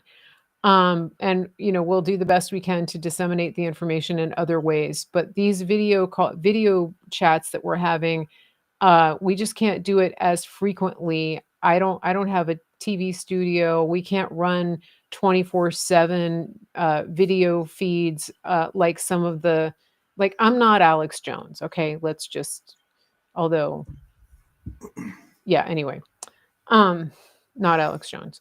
So, okay.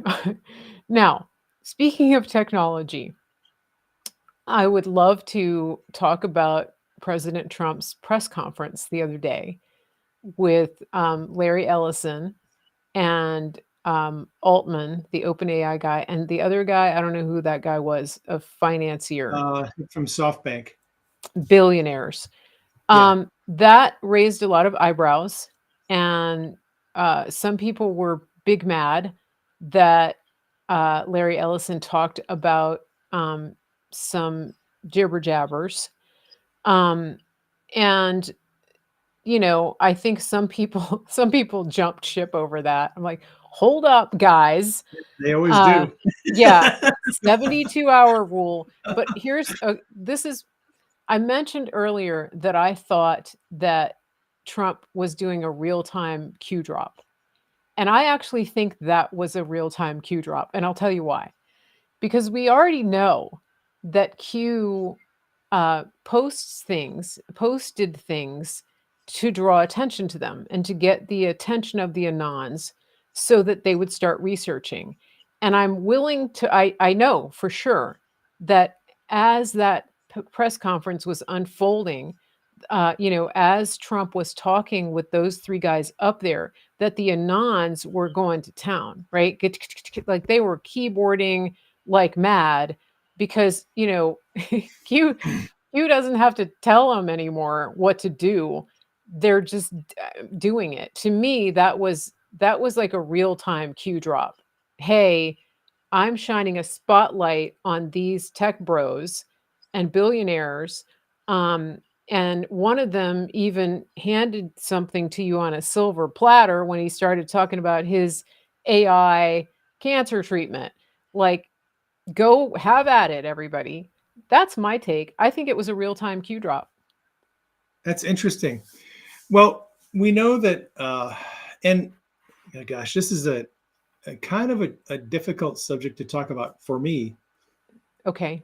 Because I won't say have a little bit of emotional trauma from it, but I sometimes get a little disgusted with certain individuals who every time Trump talks to anyone, Trump is highlighting them as a potential enemy. And there's always this sort of background thing where Trump brings up someone that he is obviously an ally, General Flynn, right? And we've seen this on social media. Mm-hmm. And then you get all the Flynn haters who will come in and say, oh, you got to keep your enemies close, right? Right. So there's this narrative going on out there where anyone that comes into contact with Trump is someone we should immediately be suspicious of, because Trump only highlights his enemies and he never ever talks to his friends. So like, good point. I would be careful in going too far with the assertion that Trump is highlighting all these people because they're enemies. I'll say this: Larry Ellison has donated more money to Trump's campaign over the years than anybody. He's by far the largest donor. Okay. He's the fourth richest person in the world behind Elon Musk on paper, according to all these things. Ellison is a very conservative guy historically. He's a big conservative donor, and he's been an ally of Trump's for a long time. Okay. So I would just be a little cautious in automatically assuming that Ellison is a deep state dirtbag. When I heard him talking about the mRNA vaccine that can cure cancer, I was like, okay, dude, read the room. Like, did you really want to say that here? Yeah. Right. I had a little different take. I had more of a normie take, but you may be right. It is possible that Trump was putting these people on the platform and bringing out his little laser pointer going, okay, Anons, start digging into these guys and tell us what you know. That's Mhm. totally possible. Well, and Absolutely. it's not always, I mean, Q isn't always pointing to enemies, Right. right? I Right. mean, he just wants people to research and do deeper dives. So I Right. wasn't necessarily saying that they're all enemies. Right. Now, we also know that there's no love lost between Sam Altman and Elon. And so, Correct. like, yeah, so like, Trump's adopted son wasn't too happy about Altman being up there. So it just, it's an interesting dynamic. So whether Trump never does anything accidental, right? There's no coincidence hardly with Trump. I mean, like, he didn't just naively bring those guys up there. Let's be real. But we True. also True. know that our economy, that America is broke, and that the American economy needs cash. And the other thing we know is that, for example, with AI is a reality. We're not going to wish it away. And Correct. if we're going to have AI, um, we want to be in control of it. We Right. don't want another country to outpace us with that technology. Trump is also aware that America has fallen behind in a lot of these areas where we should be in the forefront.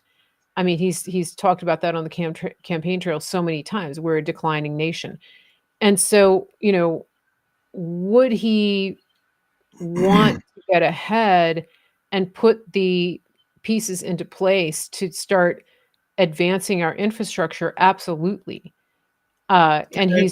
he's racing right out of the gate to do that. Yeah. Can I make a couple of uncomfortable Please, analogies here? please All right. do. Yeah, go for it. All right. Everybody This, be prepared to get uncomfortable. yes, this is all intended. What I'm going to say is intended for those of you who have not spent the last 8 years analyzing Trump's motives, strategies, and tactics. Okay. And a lot of this comes down to simple pattern recognition. It's recognizing a certain pattern of behavior in an individual and going, wait a minute, I've seen that kind of behavior before here, and I saw it here. When you're dating someone and you're thinking, oh, maybe, this is Mr. Right. Maybe, I want to, start thinking about marriage. The one thing you should be doing when you're dating someone as a potential spouse, you need to look at patterns of behavior and ask yourself, are there red flags here in any of the patterns of behavior I'm seeing? Anger management issues, overspending issues, overly flirtatious with people that are not supposed to be, too cozy with, all those things. When you start seeing patterns of behavior that are like concerning and the red flags are going off, you should pay attention to them. Now, back to Trump. So what is Trump doing with Sam Altman, Larry Ellison, and the guy from SoftBank? I can't remember his name. Here is in essence what is happening. You have some of the richest people in the world who are coming to the president and saying, we would like to donate, I don't know, $100 or $200 billion to make Trillion. billion. Well, they're looking at $100 billion investment initially, potentially up to $500 billion in the whole project called Stargate. So these bazillionaires come to you and say, hey, we have a brainy idea. We'd like to build this massive project, data center, AI project, and we're going to donate billions of dollars to you, hundreds of billions of dollars. If you're Trump, what do you do to when they come to you and say that? Do you say, yeah, I'm not really interested. Go away. Take your money and give it to President Xi. Yeah. When you have wealthy people come to you, and look, like you said, you can't wish AI away. It's not going away. Yeah. Right. We can either use it for some good purpose, and Denise has been using it for some good purposes. I use it for some good purposes. Let me give you my real short testimony about AI. I was initially, when AI became kind of a big thing, I was very, very hesitant to embrace it. And I still am hesitant in what I want AI to have control of and what it can do. I'm very skeptical about the future of AI.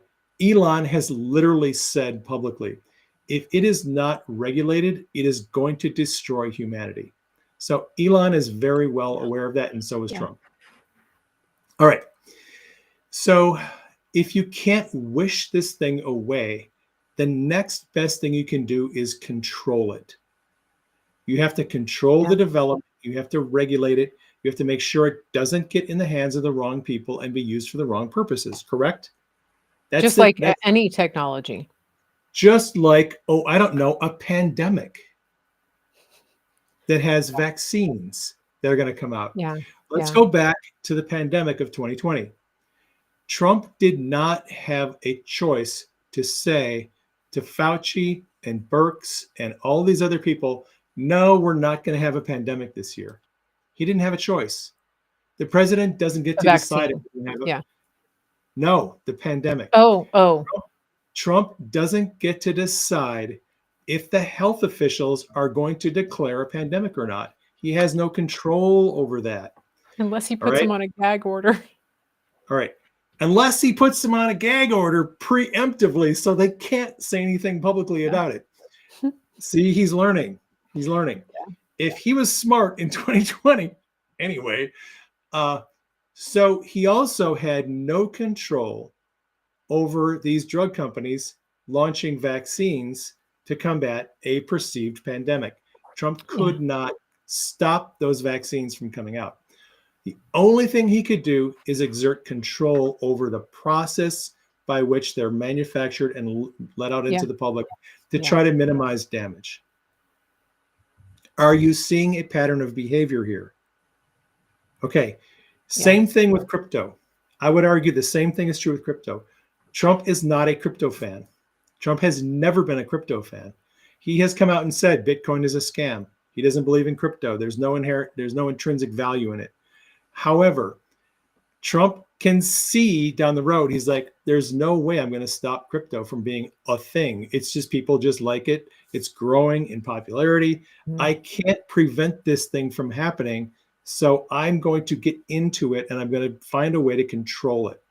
So he puts out an executive order basically banning the issuance of a central bank digital currency. He's not going to allow a CBDC to be a reality. It's not going to happen, right? He's exercising control over something that he's very concerned about. All right.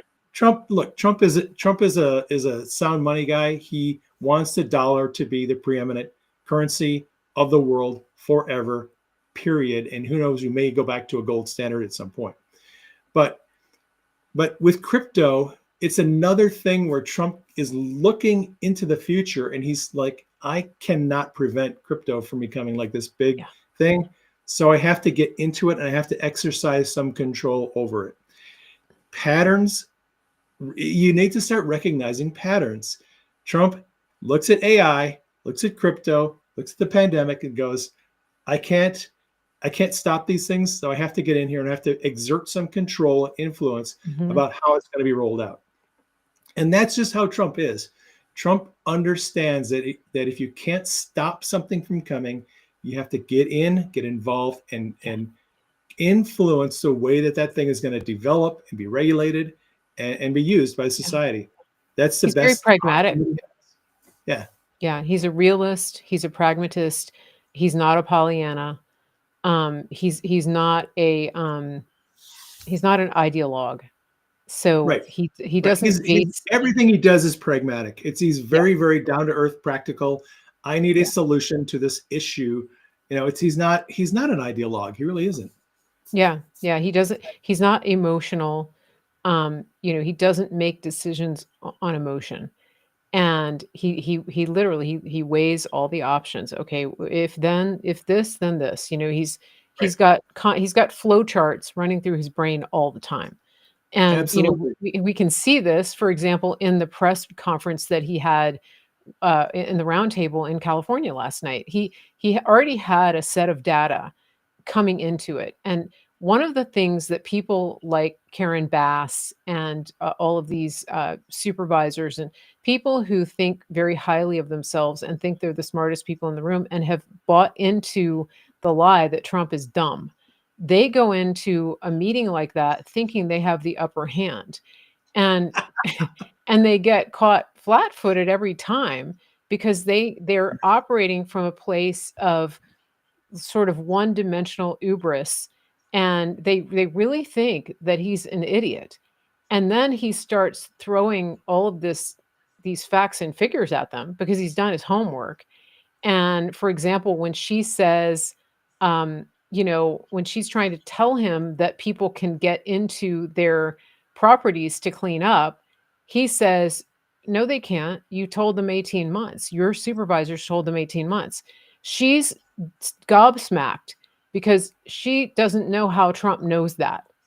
She doesn't know how he can be on the ground that morning in a disaster area on the other side of the country and then arrive in her little round table where she's the queen bee of the communo-Marxists that run that county, and then understand and know all of the statistics of what's going on and understand how FEMA has operated and how the local commissions work, the Coastal Commission. Like, how does he know about the Coastal Commission?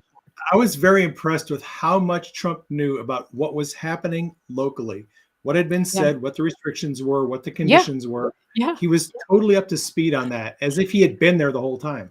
Obviously they were, and just to put this in perspective, guys, okay, the guy has just been inaugurated.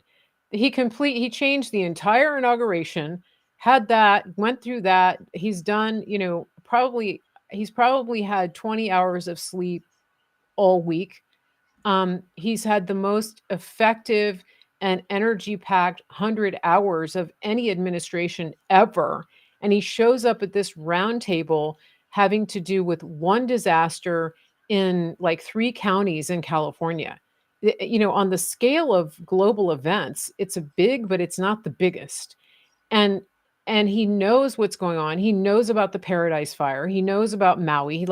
He's so dialed in. And that's what I mean. He knows what the drones are. He knows what the drones are about. Yeah. And he's going to tell us eventually. Yeah. I was told by one of his insiders in December. I asked them point blank, is Trump, has he dialed in on these drones? Should we be worried? And I was told he's got it under control. Don't worry. So, and he's indicated that. But my point is, he's got running data points and spreadsheets just constantly running through his head. He can multitask like nobody I've ever seen. And he can he has so much bandwidth, it's incredible. It really is incredible. So that's where people underestimate him. And they've done themselves the disservice of believing the lies about him. And they always get themselves in trouble when they do that. They set themselves up. And the members in the Senate who are going to try to interrogate RFK Jr. next week, they're going to run into the same problem. And it's the same morons who ran through the buzzsaw by Bessent, our new Secretary of the Treasury, who thought they were going to outsmart this guy who's been in the financial markets his entire life and knows more about global finance and than anybody in the room. And they just got owned by this guy. And when RFK comes into the Senate next week and these morons think they're going to start throwing crap at RFK because he's not a physician and he's not qualified, and he doesn't understand, and he's never run an agency, RFK is going to make these people look like idiots because he is not a stupid person.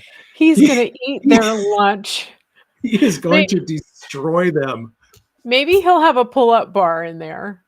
And he'll be like, I just need a quick break. Can you guys hold on a second? He'll just bust out like a 10 pull up, 15, 70 years old, totally ripped. And then he'll drink like a jar of collagen or something. He'll be like, okay, I'm back. No, well, but the thing is, you said these people are full of hubris, and they are. And Yeah. people who are there's no one has more hubris than members of the Senate. And they're going to regret their attacks on RFK Jr. about 10 minutes after the hearing starts. Yeah. They're going to realize, okay, we're in over our heads. We should maybe just back out of this. I can't wait. And listen, I'm not a vengeful person, but I do want Amy Klobuchar to pay for what she did to Trump in setting him up with that lesbian bishop lady at that church service. That was Klobuchar. She was the chair of the inaugural committee. She Right. could have picked somebody else to deliver that sermon, but that was all her. So I hope she gets smacked down to be shorter than she already is. That's just me. That's She's a little not my bit. favorite person. She's like 4 feet tall. I think maybe 5, but you get my point. I really hope she gets her comeuppance. And some other people too. I really, and here's the thing. I want to bring up something about the hearings as well. When it comes to these hearings, one thing that I think can help people have some perspective is sometimes a lot of times, remember when you hear these people talking and showboating and grandstanding, they don't actually even always believe what they're talking about. And they don't even really know what they're talking about. They have staffers that are doing research for them. So for example, when Dick Durbin is quoting something about Q, he has no idea. He doesn't even know how to work the internet. The guy is like 90 years old. Okay. And so, these people are dinosaurs. They're not smart, but Chuck Schumer literally calling Trump Hitler before the election. And then a couple of weeks later at a dinner, yucking it up, sitting next to him at the table, drinking wine, talking about all this stuff with a guy he had just called Hitler a couple of weeks earlier. These people do not believe. They don't actually believe this stuff that they put out there. It's just a bunch of talking points and nonsense. Yeah, and they're fame fags. They're just a bunch of fame fags. Yeah, that's what they want. They want the limelight. They want their 15 minutes. It's part of their brand, because when they get this is how they get on committees. So when you see different members of Congress who are constantly at the mic, they're trying to build their brand. They're trying to build a brand that goes beyond their time in Congress. Just remember that, because they want to be recognized. They want to be on boards. They want to be on panels. They want to be on CNN and things like that. That's a lot of what you're seeing there, because if you think about it, there's a lot of members of Congress and the Senate that you don't even know exist. But the ones that are front and center, they have an agenda, and it's partly just their own ego. Speaking of members of Congress, real quick public service announcement. My congressman, Andy Biggs, has filed the paperwork, and he is interested in running for governor of Arizona. I love Andy Biggs. He's a great patriot. He's America first. If you live in Arizona, you could go to Andy Biggs to his website. He's got a petition on there. He needs signatures on the petition to get on the ballot to be governor in 2026. Please go hit up Andy's website. If you live in Arizona, sign the petition so we can get his name on the ballot. Thank you. Perfect. Yes. Good PSA. Speaking of PSAs, I want to say something about Virginia. Virginia has a big problem happening right now, and that is that the leftists are trying to get abortion rights codified as into the state constitution, into the Constitution as like an alienable human right. And so if you're in Virginia, you need to be aware of that and be communicating with your representatives, your Senate members of the Senate, because it would be I think it'll be an amendment to the Constitution. So it's a big deal because once it comes to that stage, it's very hard to reverse it, and some states have already done that. Right. Because again, it's a human right. It's a basic human right. So what else do we need to cover here? Oh, deportations. Tom Homan. Deportations. Well, as promised, as promised, Tom Homan and the military are deporting the illegal aliens. Mostly, initially, a lot of criminals. Yeah. Illegal aliens that they know have criminal records or have existing current warrants out for them. They're rounding them up and they're deporting them. And, we've got active duty military and National Guard at the border. Trump initially requested 10,000 troops at the border, and the acting defense secretary pushed back and said, well, all we can spare is 1,500 right now. I would imagine that Pete Hegseth will find more troops to deploy at the border so we can get this operation. Mm-hmm. Most of the people that have been deployed, military, I looked through the list, it's almost all engineers, and basically a lot of logistics, and military police, mostly MPs and engineers, because they need to build a wall, and MPs are qualified to do detainment and deportation when needed. So, it's happening. It's going to be a long process. We've got millions and millions of people that have to be deported. Hang in there. Don't give up. But it is happening. Yeah. And they're posting the numbers every day. Yes. Of you can go to the ICE website and they've got numbers, how many they detainees and how many deportations. Yeah. So it right here, I've been sharing them, but that was yesterday. So pretty interesting. And, it is a lot. It's a big scale. It's at scale. Do you think a lot of people are going to self-deport? I mean, I think I see that happening. I hope so. That would cost a lot less for us. Also, Trump is now deputizing local and state law enforcement and authorizing them to do deportations. Just throwing that out there. Well, we had Sheriff Mack on earlier this week, and his organization trains trains law enforcement and private citizens to take part, to deputize, basically. And his organization is CSPOA.org, Constitutional Sheriffs and Peace Officers Organization. That is association, CSPOA.org. You can go back and watch that episode on all of my social media. It's interesting. And he explains the process of deputizing. He has courses, he has webinars. So if you're in an area where your sheriff leans in that direction, or even, he teaches you how to talk to your sheriff, teaches you how to approach them, what kind of information to give them to deal with a lot of this stuff. So it's very helpful, really good organization, and he explains it really well. We had him on the show. We've had him a couple times, but he was here just a couple days ago. So everybody can go watch that. It's interesting because he said a lot of police and sheriff departments already have people that are deputized. They just don't call them that. They're often like search and rescue volunteers. It's the same idea.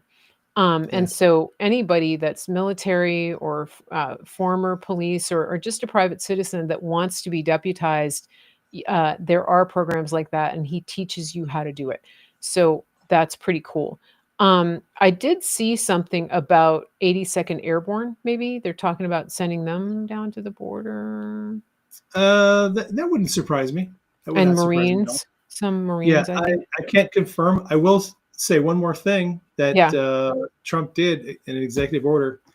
He is going to reinstate everyone in the military who was removed for not taking the vaccine with back pay Yes. make them whole. Trump is doing so much to right the wrongs of the previous administration. It's just glorious to watch it happening. Yes. Yes. Did you see the story yesterday about the the school in Chicago that had a visit from the Secret Service, and Yep. the fake news ran a fake story saying that it was uh, ICE ICE. deporting kids. Yeah. Yeah, yeah.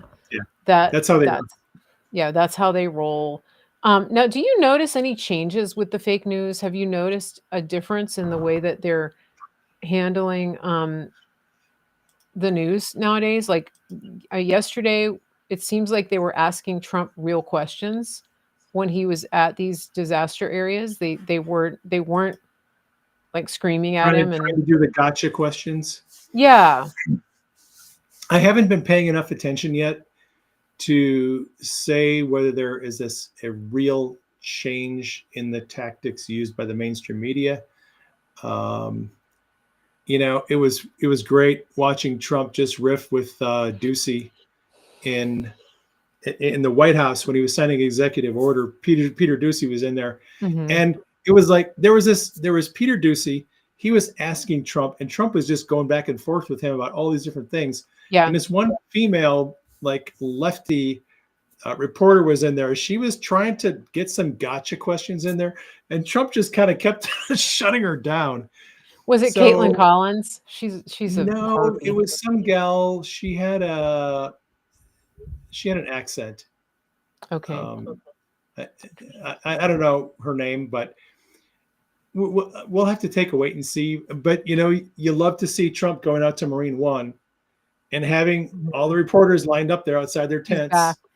and Yeah, Trump's out there answering questions like he always did during his first 4 years. yeah, And after we've so many times watching Biden waddle out there with his Depends on next to Jill, and he had his little entourage making sure that no one asked him any questions, helping him get onto the helicopter so he didn't face plant. yeah. Watching Trump go out there and do the live pressers impromptu, it's so good to have Trump back in the White House. I just love it. I mean, yeah, that's what I'm saying. Like it's going to be 24/7 Trump TV for the next 4 years. That's Yep. all we need. We don't have time for anything else. I mean, That's all you it's need. just yeah, and he's so busy. Like he's not taking vacations. And so I mean, he knows too that really he has 2 years because hopefully he's going to maintain control of the House and the Yeah. Senate, but we don't know. And so he is not one to waste time. And I think he's really, like obviously he's hit the ground running. I mean, that's a Yeah. conservative way of saying it. He has. It's the team is firing on all cylinders as far as I can see. Yeah. Yeah. I think he's got, for the most part, the right people. I had a couple of dreams in the last 2 weeks suggesting that there are going to be a couple of snakes who will make their way in. I had Mhm. a dream about someone in the military passing along fake orders through the chain of command that Trump had not given. That's one thing Mhm. that we should be praying about is traitors coming into the administration who are going to subvert what Trump wants to do. We know there's going to be those people. We need to pray that Yeah. those people are exposed and removed from their positions. But, he spoke virtually to the Davos Mhm. knuckleheads Oh, and pretty that's much right. I forgot about and that. pretty much just punched him straight in the mouth. Like, we're a Mhm. sovereign nation. We're not going to bow down to you. If we are open Yeah. for business, if you want to do business with us, we're happy to do business with you. If you don't want to do business with us, you're going to be taxed. You're going to be Yeah. tariffed. Yeah. Deal with it. Apparently, he had a conversation with the Prime Minister of Denmark, and they are now crapping their pants because they suddenly realized, oh my God, Trump is serious. He really does want Greenland. This Yeah. isn't like some joke. And now they're panicking because they know Trump is going to tariff the hell out of them Mhm. if Mhm. they don't give over control of Greenland. which Trump doesn't want for a joke. He's not going to make a meme coin out of it. Trump is preparing a big picture strategic plan to thwart the encroachment of China into the Western Hemisphere. Yes. That's what this is about. Greenland, Panama Canal, Canada, it's all about consolidating the landmass and getting strategic assets together to push back against the encroachment of China into the Western Hemisphere. The Belt and Road. Yeah. Yeah, it is the 21st century, the reemergence of the Monroe Doctrine. Mm-hmm. And if you don't know about the Monroe Doctrine, you should know about it. When the colonists were dealing with France and Great Britain and their massive expansion and colonialism back in that day, Monroe, president, he basically wrote this letter explaining that we in the United States had an interest in preventing European colonialists from expanding and grabbing up land in the Western Hemisphere.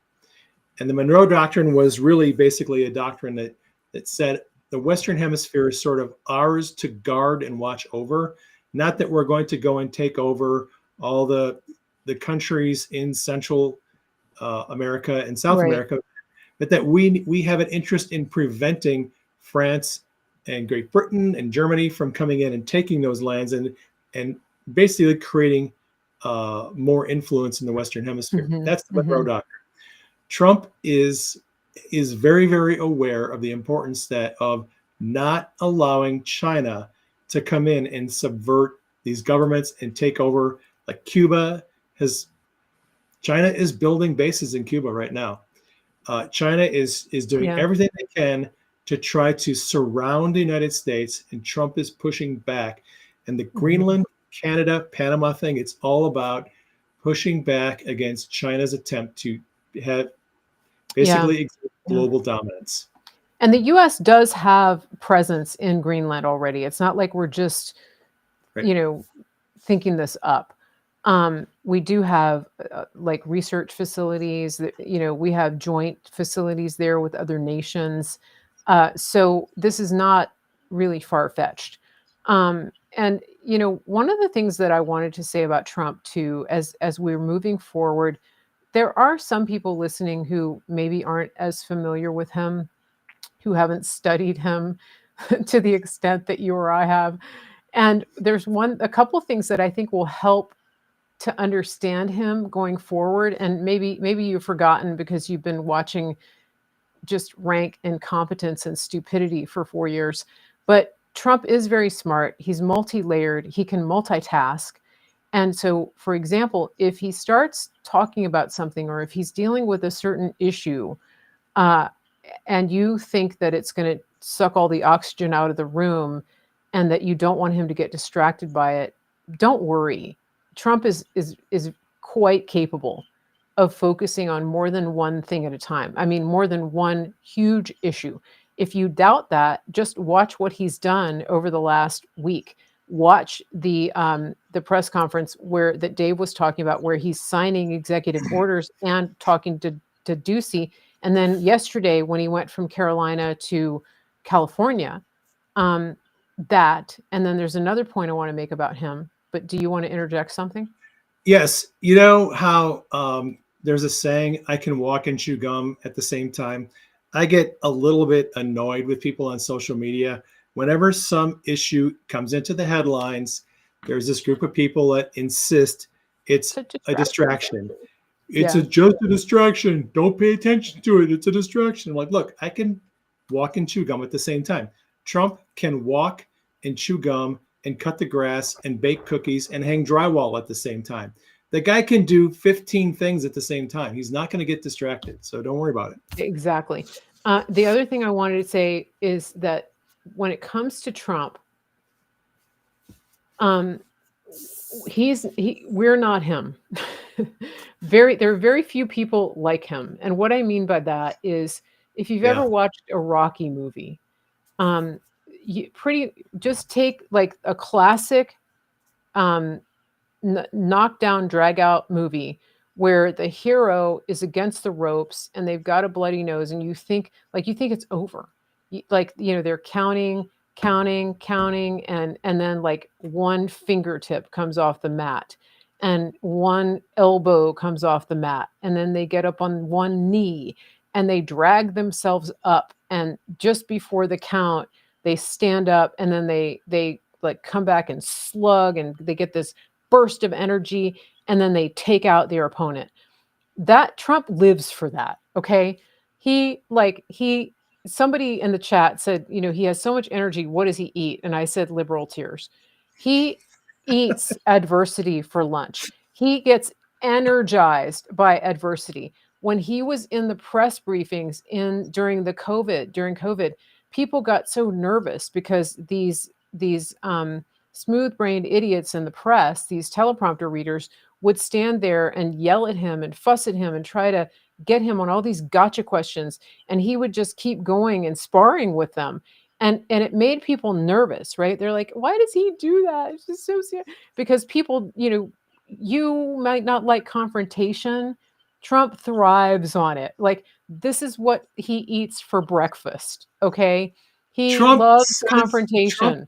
Trump will go into a presser and say things just to provoke an argument with someone in the press, because he knows if he says this, they're going to respond to it, and he can then go after them. That's what I'm saying. So just keep that in mind. And then all the little, the sparring, like, when he said something about Watermelon Head yesterday, Adam Schiff was supposed to be on the plane with him. And he goes, yeah, I heard about that. He goes, what happened to him? He looks like he got hit by a baseball bat. And it just, like, Trump is old school, like, playground kind of stuff. If you win all the marbles from Trump, he is not going to stop until he wins them back. And that's just how he rolls. He's a fighter, he's a sparrer, he takes energy off of that. And so don't project your own preferences and distaste for confrontation onto Trump. That you're going to drive yourself crazy if you do that, because he's not you. That's why he's president. And that's why he came back from 8 years, almost 10 years of sheer hell. Most mortal people would not survive what he did. And he showed up on Monday looking like $1 million, and with his beautiful supermodel bride at his side. Go ahead, take it. Okay. And Dan Scavino at his side. Well, to her point, let Trump be Trump. The people, I know one guy who's he's in the Trump administration. I've known him for a while. He reached out to me years ago. There is a culture within Trump world where they all refer to him as the boss. And they have all realized years ago, you're not the boss. You're not the brightest person in the room. Trump, their thing is let Trump be Trump. Yeah. If you let him do what he's going to do, if you let him think the way he's going to think, let him strategically, tactically run his operation, he will get us across the finish line. You just have to let him do what he's going to do and trust that he knows what he's doing. And there are going to be some landmines here and there. There's going to be a few tripwires. He will see most of them. He'll occasionally make an unforced error. There have been some unforced errors in the inauguration process. People said some things and did some things that shouldn't have happened, in my opinion. But, those are small issues, and we just move on and keep going. Yeah. But basically, like, if you're on this ride with Trump, don't expect like power steering and power suspension. Like, that's not how he rolls. So just be aware. You're in for a ride. And if you're new here, welcome. And if you're new here, Buckle up. that's part of what Dave and I are here for, is to help you. But just give yourself, just remember the 72-hour rule. Don't freak out at things that happen. Give it time. Don't go chasing every rabbit trail, especially of people that are telling you, oh, this is a distraction. So if you just keep in mind, Trump can multitask. Trump loves the confrontation. He thrives on it. This is not hurting him. It makes him stronger. If you keep, and then always give any issue that comes up, give it 72 hours minimum to see how things play out. As Trump says, let's see what happens. If you apply those 3 principles to the next 4 years, you're going to have way less anxiety. You're going to not need Tums or Rolaids, and you're going to be fine.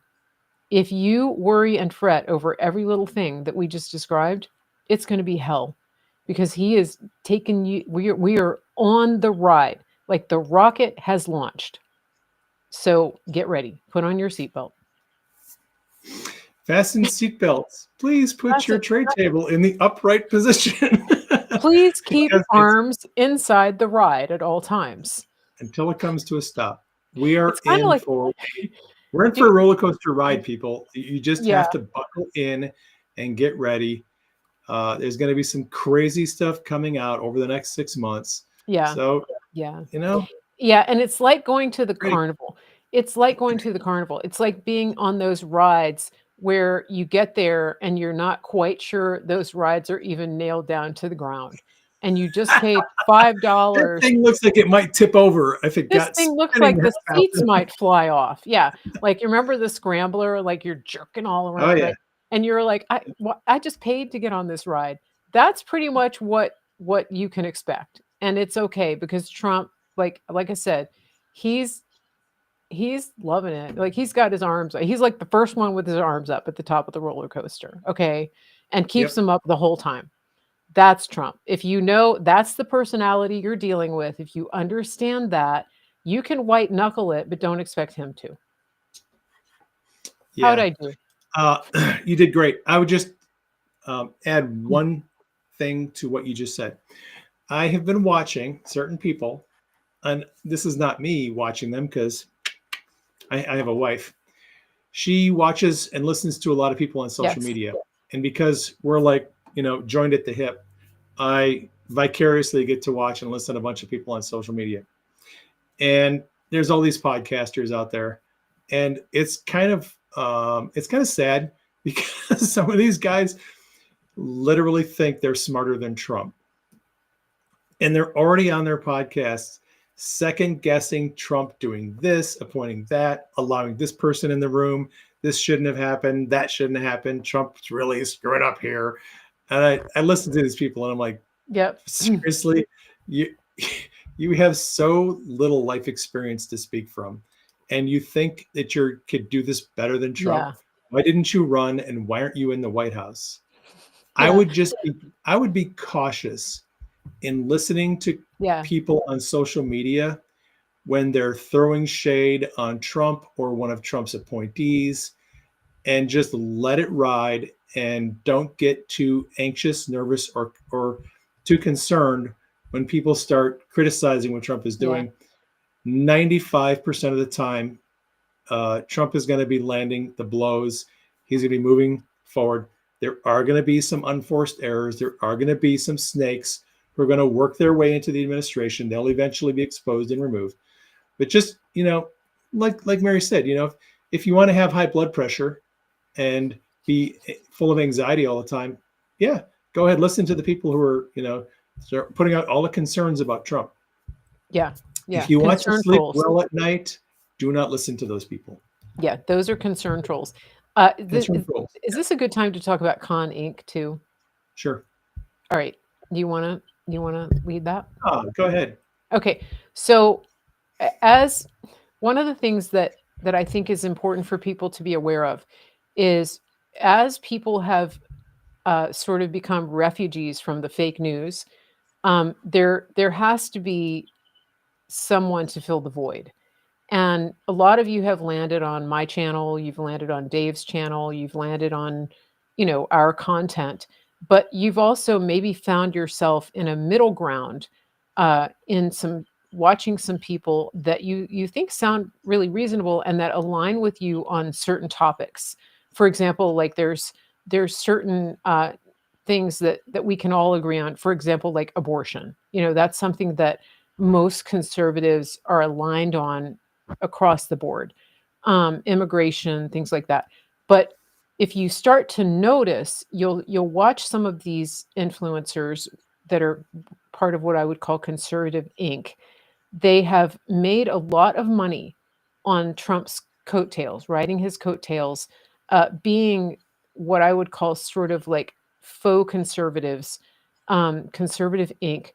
They're in the business of giving you a soft place to land when you extract yourself from the fake news media.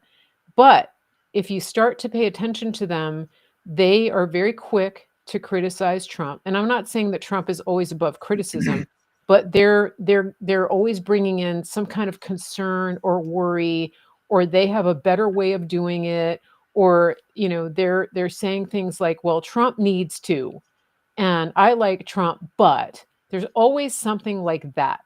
And Right. and then the other thing is there's certain third rail topics that they will never touch. For example, the Because stolen because election. because they know if Yes. they address those subjects, they're going to lose their Patreon account, they'll Yep. lose their PayPal account, they'll be debanked, they'll lose Yep. their YouTube channel, and they're never going to do that. Exactly. So those people, the ones we're talking about, they're all on YouTube. They never got taken down by Twitter. They all have Patreon accounts. They all can do all this stuff because they know there are certain subjects they Yeah. cannot talk about. Yeah. And the truth tellers in our community have all been debanked. We've all had our platform shut down. We've Yeah. all gone through the censorship regime, through the Yeah. meat grinder. And that's actually kind of a litmus test where you can tell, what is someone's allegiance. If they've been deplatformed and debanked by just about everybody, Yeah. not exclusively, but there's a lot of good people that I know and I trust Mhm. that they're willing to speak the truth on these issues and no holds barred. Yep. And they have lost a lot of accounts and put up with a lot of Yeah. attacks and harassment from the mainstream media because they've taken these stands. And that's one way you can tell people who are willing to tell you the truth regardless of the consequences Yeah. versus people who will tell you a little bit of the truth as Mhm. long as it doesn't hurt their standing on social media and with Bank of America and all those other people. Anyway. Yeah. Yeah, I think that's well, and then that brings us to another point, which is that you're going to get opportunists coming in, especially if Q starts posting again. If you, there are people, I've already had dreams about it. yeah, there are people who are going to come out of nowhere, and they'll have 300,000 followers on Twitter almost overnight. They've got big YouTube channels. They're doing decodes. They're talking about inside intel, insider information.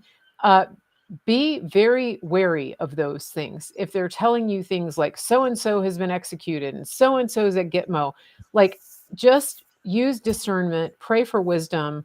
I know of, like, I can count the trustworthy Anon accounts on less than one, maybe one and a half hands. But yeah, tell us about your dreams. Oh yeah, I've had some dreams in the last couple of weeks where the Johnny come latelys are showing up. And there's a lot of social media buzz about a certain subject. And the Johnny come latelys come in and pretend like they know everything there is to know about the subject, and they've only been involved in it for a couple of weeks. Yeah. There's going to be people coming in. There always are. Whenever some issue becomes a big issue, there's all these people going to come in, and they're going to want to distract people off of the subject, Yeah. get them talking about something else. Some of them are in it for money. Some of them are in it. There's a lot of these people that are literally being funded by Yeah. the CIA. They have big YouTube accounts, they have big Twitter accounts, and they're literally being funded by the CIA. And their purpose is to put out disinformation into the community. So we're all looking at all these other stupid Yeah. directions other than what we're supposed to be focusing on. Yep. Exactly. So just be aware of that. And, the other thing I'll say too is that I've seen this with some of the whistleblowers that have come out of certain agencies. They're very, very, or not just them, but like, I'm sorry. This is I me mean, zipping my mouth. I'm probably going to get you and Don Jr. Yeah. thought I'll bubbles. exercise extreme Don't self-control let on this my issue. thought bubbles come out.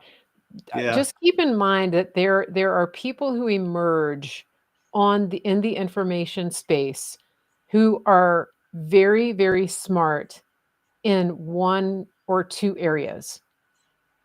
Medical, intel, certain things. Law. They're highly intelligent in one or two areas, and then they start venturing off into other lanes, including, how to interpret Trump. And 99% of the time they're wrong. And Right. because they have a big platform with a lot of followers, they just start spouting off, and it's disappointing.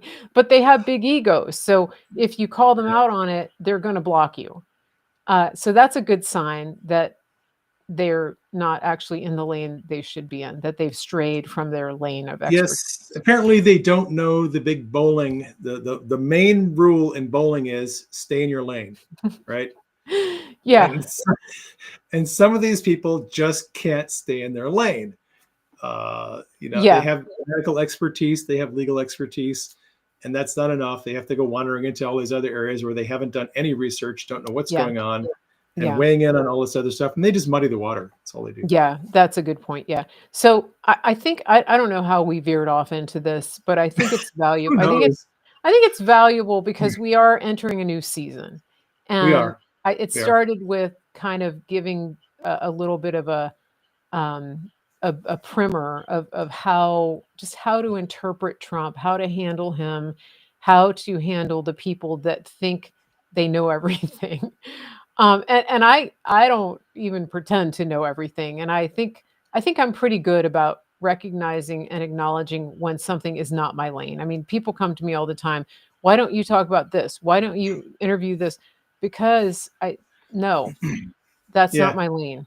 I get emails all the time and questions on live streams. Where people ask me, look, what is Yeah. your opinion on this? What's your view on that? And I'm like, look, Don't have one. I don't have one. God doesn't Yeah. talk to me about that. And Yeah. if God doesn't give me revelation on something, there's a very good likelihood I'm not going to talk about Mhm. it at all. Like vaccines, really good example. I have a medical background. I could be on Mhm. social media talking about vaccines if I wanted to. God Mhm. has not ever spoken to me about vaccines. I know it's an issue about which I am not authorized to speak on, so I Yeah. don't talk about it. And Yeah. that's just how I roll. If God has not authorized me to talk on an issue, I'm not going to talk about it. Same. Uh, Yeah. Same. Yeah. And I like I said, I've had people approach me on a lot of like certain topics, and it's like I'm not going there unless God brings it into my sphere of attention.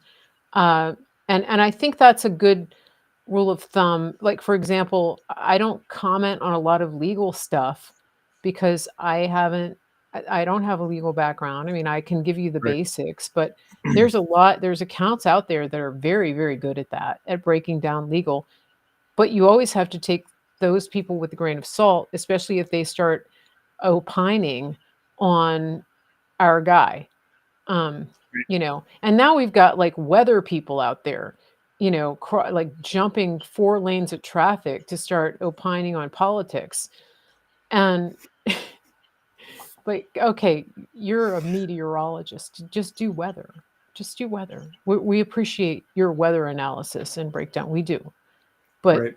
like, what is it, that movie Hitch, where he teaches him how to dance? He's like, this is where you stay. You stay like in the box. Stay in the box right here. Don't stray from that box. Remember that when he's teaching the guy how to pick up the girl and how to dance. I did not The see guy it. was like, okay, so the guy is like a mess and he's dancing like this. And the Will Smith character goes, no. He goes, watch me. This is where you stay. This is where you live. You live in the box right here. That's you. Stay in your lane. That's our advice to all these people. Stay in your lane. And know, and have a little exercise, a little discernment, and know when you're listening to somebody and they're clearly talking about and giving an opinion on something they have no expertise, they haven't studied it. Just exercise discernment and realize, okay, this person probably doesn't really know the subject very well. And there's a lot of people, like Mary said, there's a lot of people who feel that because Trump is in office now and Trump is going to be the buzz on social media, someone who normally comments on law or medicine or some other field of expertise, whether now they have to come in and start talking about Trump and giving their opinions on Trump. And like, these are people who have never studied him, haven't watched any of his rallies, haven't read the executive orders, that really they haven't been paying attention, and now suddenly they're going to be experts. Just exercise discernment and find people who have been in the discussions on those subjects, know the relevant facts, and can provide good, solid, verifiable information. That's all. Excellent. Oh, I have another tip. I have another one. Of course. Don't feed the trolls. Do not feed the trolls. Yeah. Just bless and block. Bless them and block them and keep on going. Yeah, because there are characters out there who are intentionally deployed to get your accounts taken down.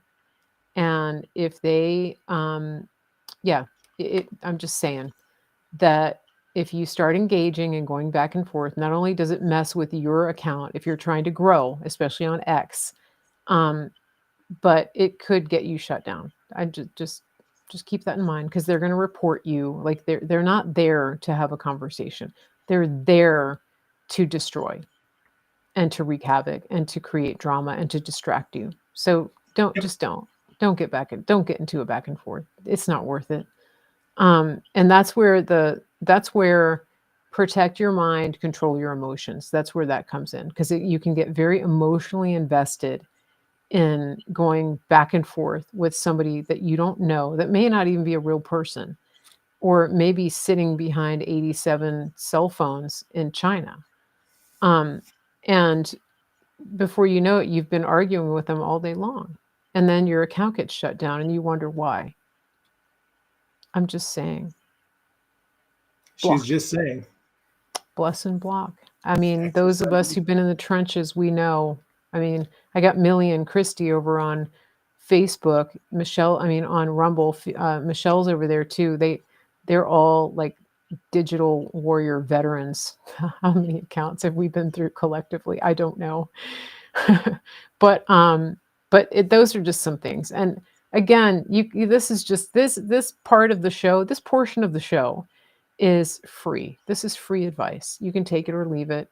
If you want to, great. If you don't, if you want to waste time and be anxious and chase rabbit trails and give your attention to people that only want your attention and your money, you're free to do that. It's a free country. We're just trying to save you some time and energy and maybe money and anxiety, and help you to enjoy every minute of this beautiful golden age that we're going into. Yeah. So Dave, I think we probably are ready to we've sign explored off. Everything we can explore for this episode, probably. I think we can. Yeah, this was fun. I'm so happy. So happy. Yeah, me too. I'm glad we waited until after the election or after the inauguration. Yeah, that was your idea. I was like, let's do another show. Well, let's wait. Maybe we'll have something to report on after Trump is in office. Yeah, he's going to keep us busy. There is going to be no shortage of things to report on. Yeah. So, okay, I think we're good. Dave, where can people follow you? How can they find your content? Let's put your book up one more time. Put the book up. Latest book, Q Chronicles, book 4, is now available on Amazon. It'll soon be available on Barnes & Noble and other outlets. If you want to contact me for prayer, I do accept prayer requests by email. That email is admin@prayingmedic.com, or you can go to prayingmedic.com or prayingmedic.org, my 2 websites. There's a contact tab on those websites. Hit the contact tab, send me an email. If it's a question, I'll try to answer it. If it's not within my area of expertise, I'll tell you I don't know. And if it's a prayer request, I will get on it. And I expect you to give me a testimony when you're healed. So those are the primary places: prayingmedic.com, prayingmedic.org. I am very active on X/Twitter. My handle is @prayingmedic. That's it. And Telegram. I'm very active on Telegram. The account you're looking for is praying_medic. That's my main channel. Mary's going to get her phone here and show you. I am, yeah. Also, I have, I think, 10 different channels on Telegram that I run. There are channels on dream interpretation. There is a ham radio channel. There's a channel called Down the Hall, where people just talk about random subjects of all kinds. There is a health and nutrition channel. You can check out all my channels on Telegram. My Telegram is frozen. That's all right. That's all right. It's just, I think everybody can find it. Yeah. It's praying_medic. That's the channel that you're looking for.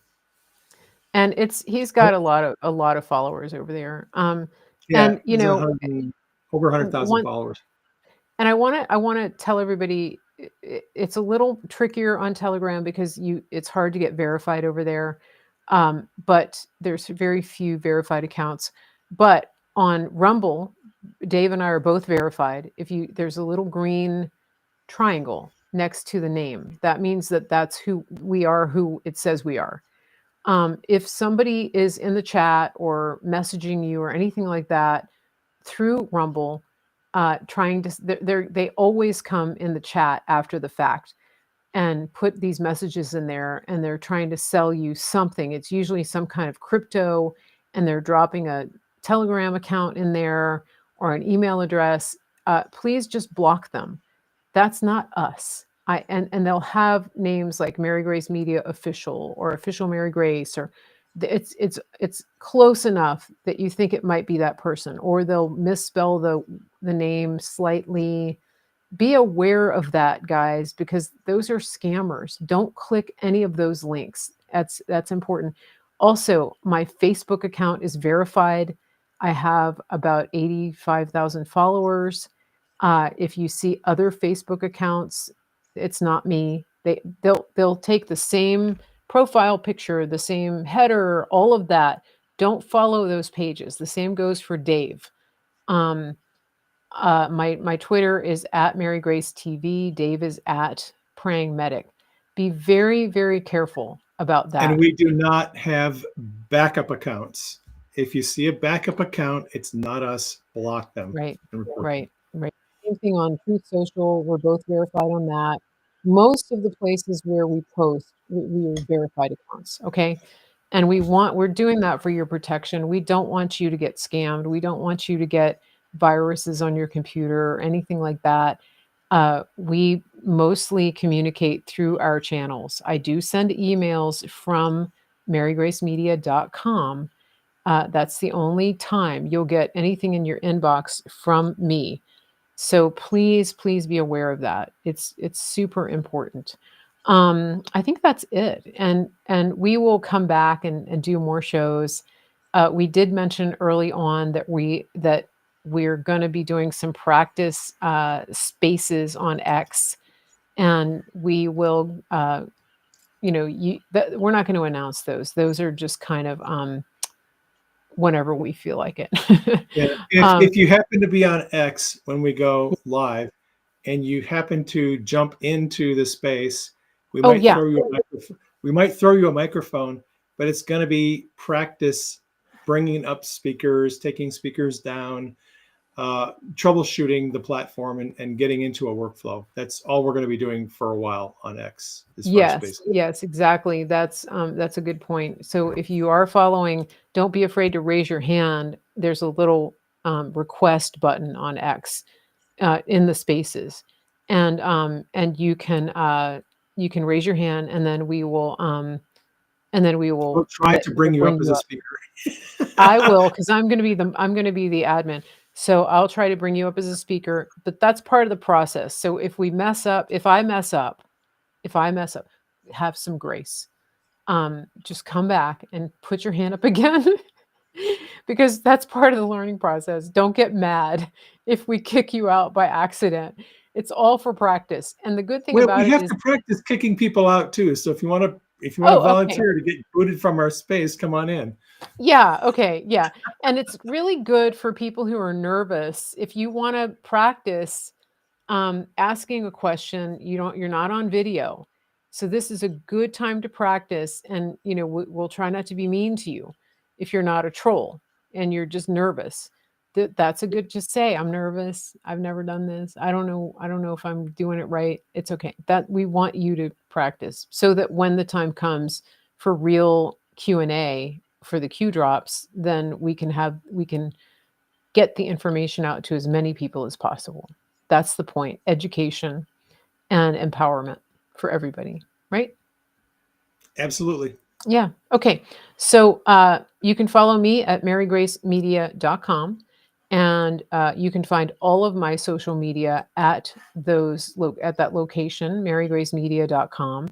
And here it is right here. You can get on the mailing list as well. If you go on that website and join the mailing list, you will get emails before we go live. If you could put info@marygracemedia.com in your contacts, it will, in your trusted contacts, that'll help keep it from going into spam. I can't guarantee that it works, but it's better than not having me in your contacts. info@marygracemedia.com. Go to the website, sign up for the mailing list, put that email address in your contacts so that you'll get the emails. I think that's it. Everybody, you know what I'm going to say? I'm going to say, have a great day. Get outside, touch some grass, look at the sky, step away from the computer for a little while, Make some and sourdough bread. make some sourdough bread with your Italian or French unenriched flour. Now I'm going to do that. Um, and yeah, just enjoy. Enjoy life. We're living in the Enjoy. golden age. Yes, and take delight in what is sure to be some of the chaos. There will be chaos, but it's like controlled chaos. So, yeah. There you go. Yeah. Everybody have a great day. Thank you to my moderators over on Rumble, to Christy and Millie and Michelle. Really appreciate it. And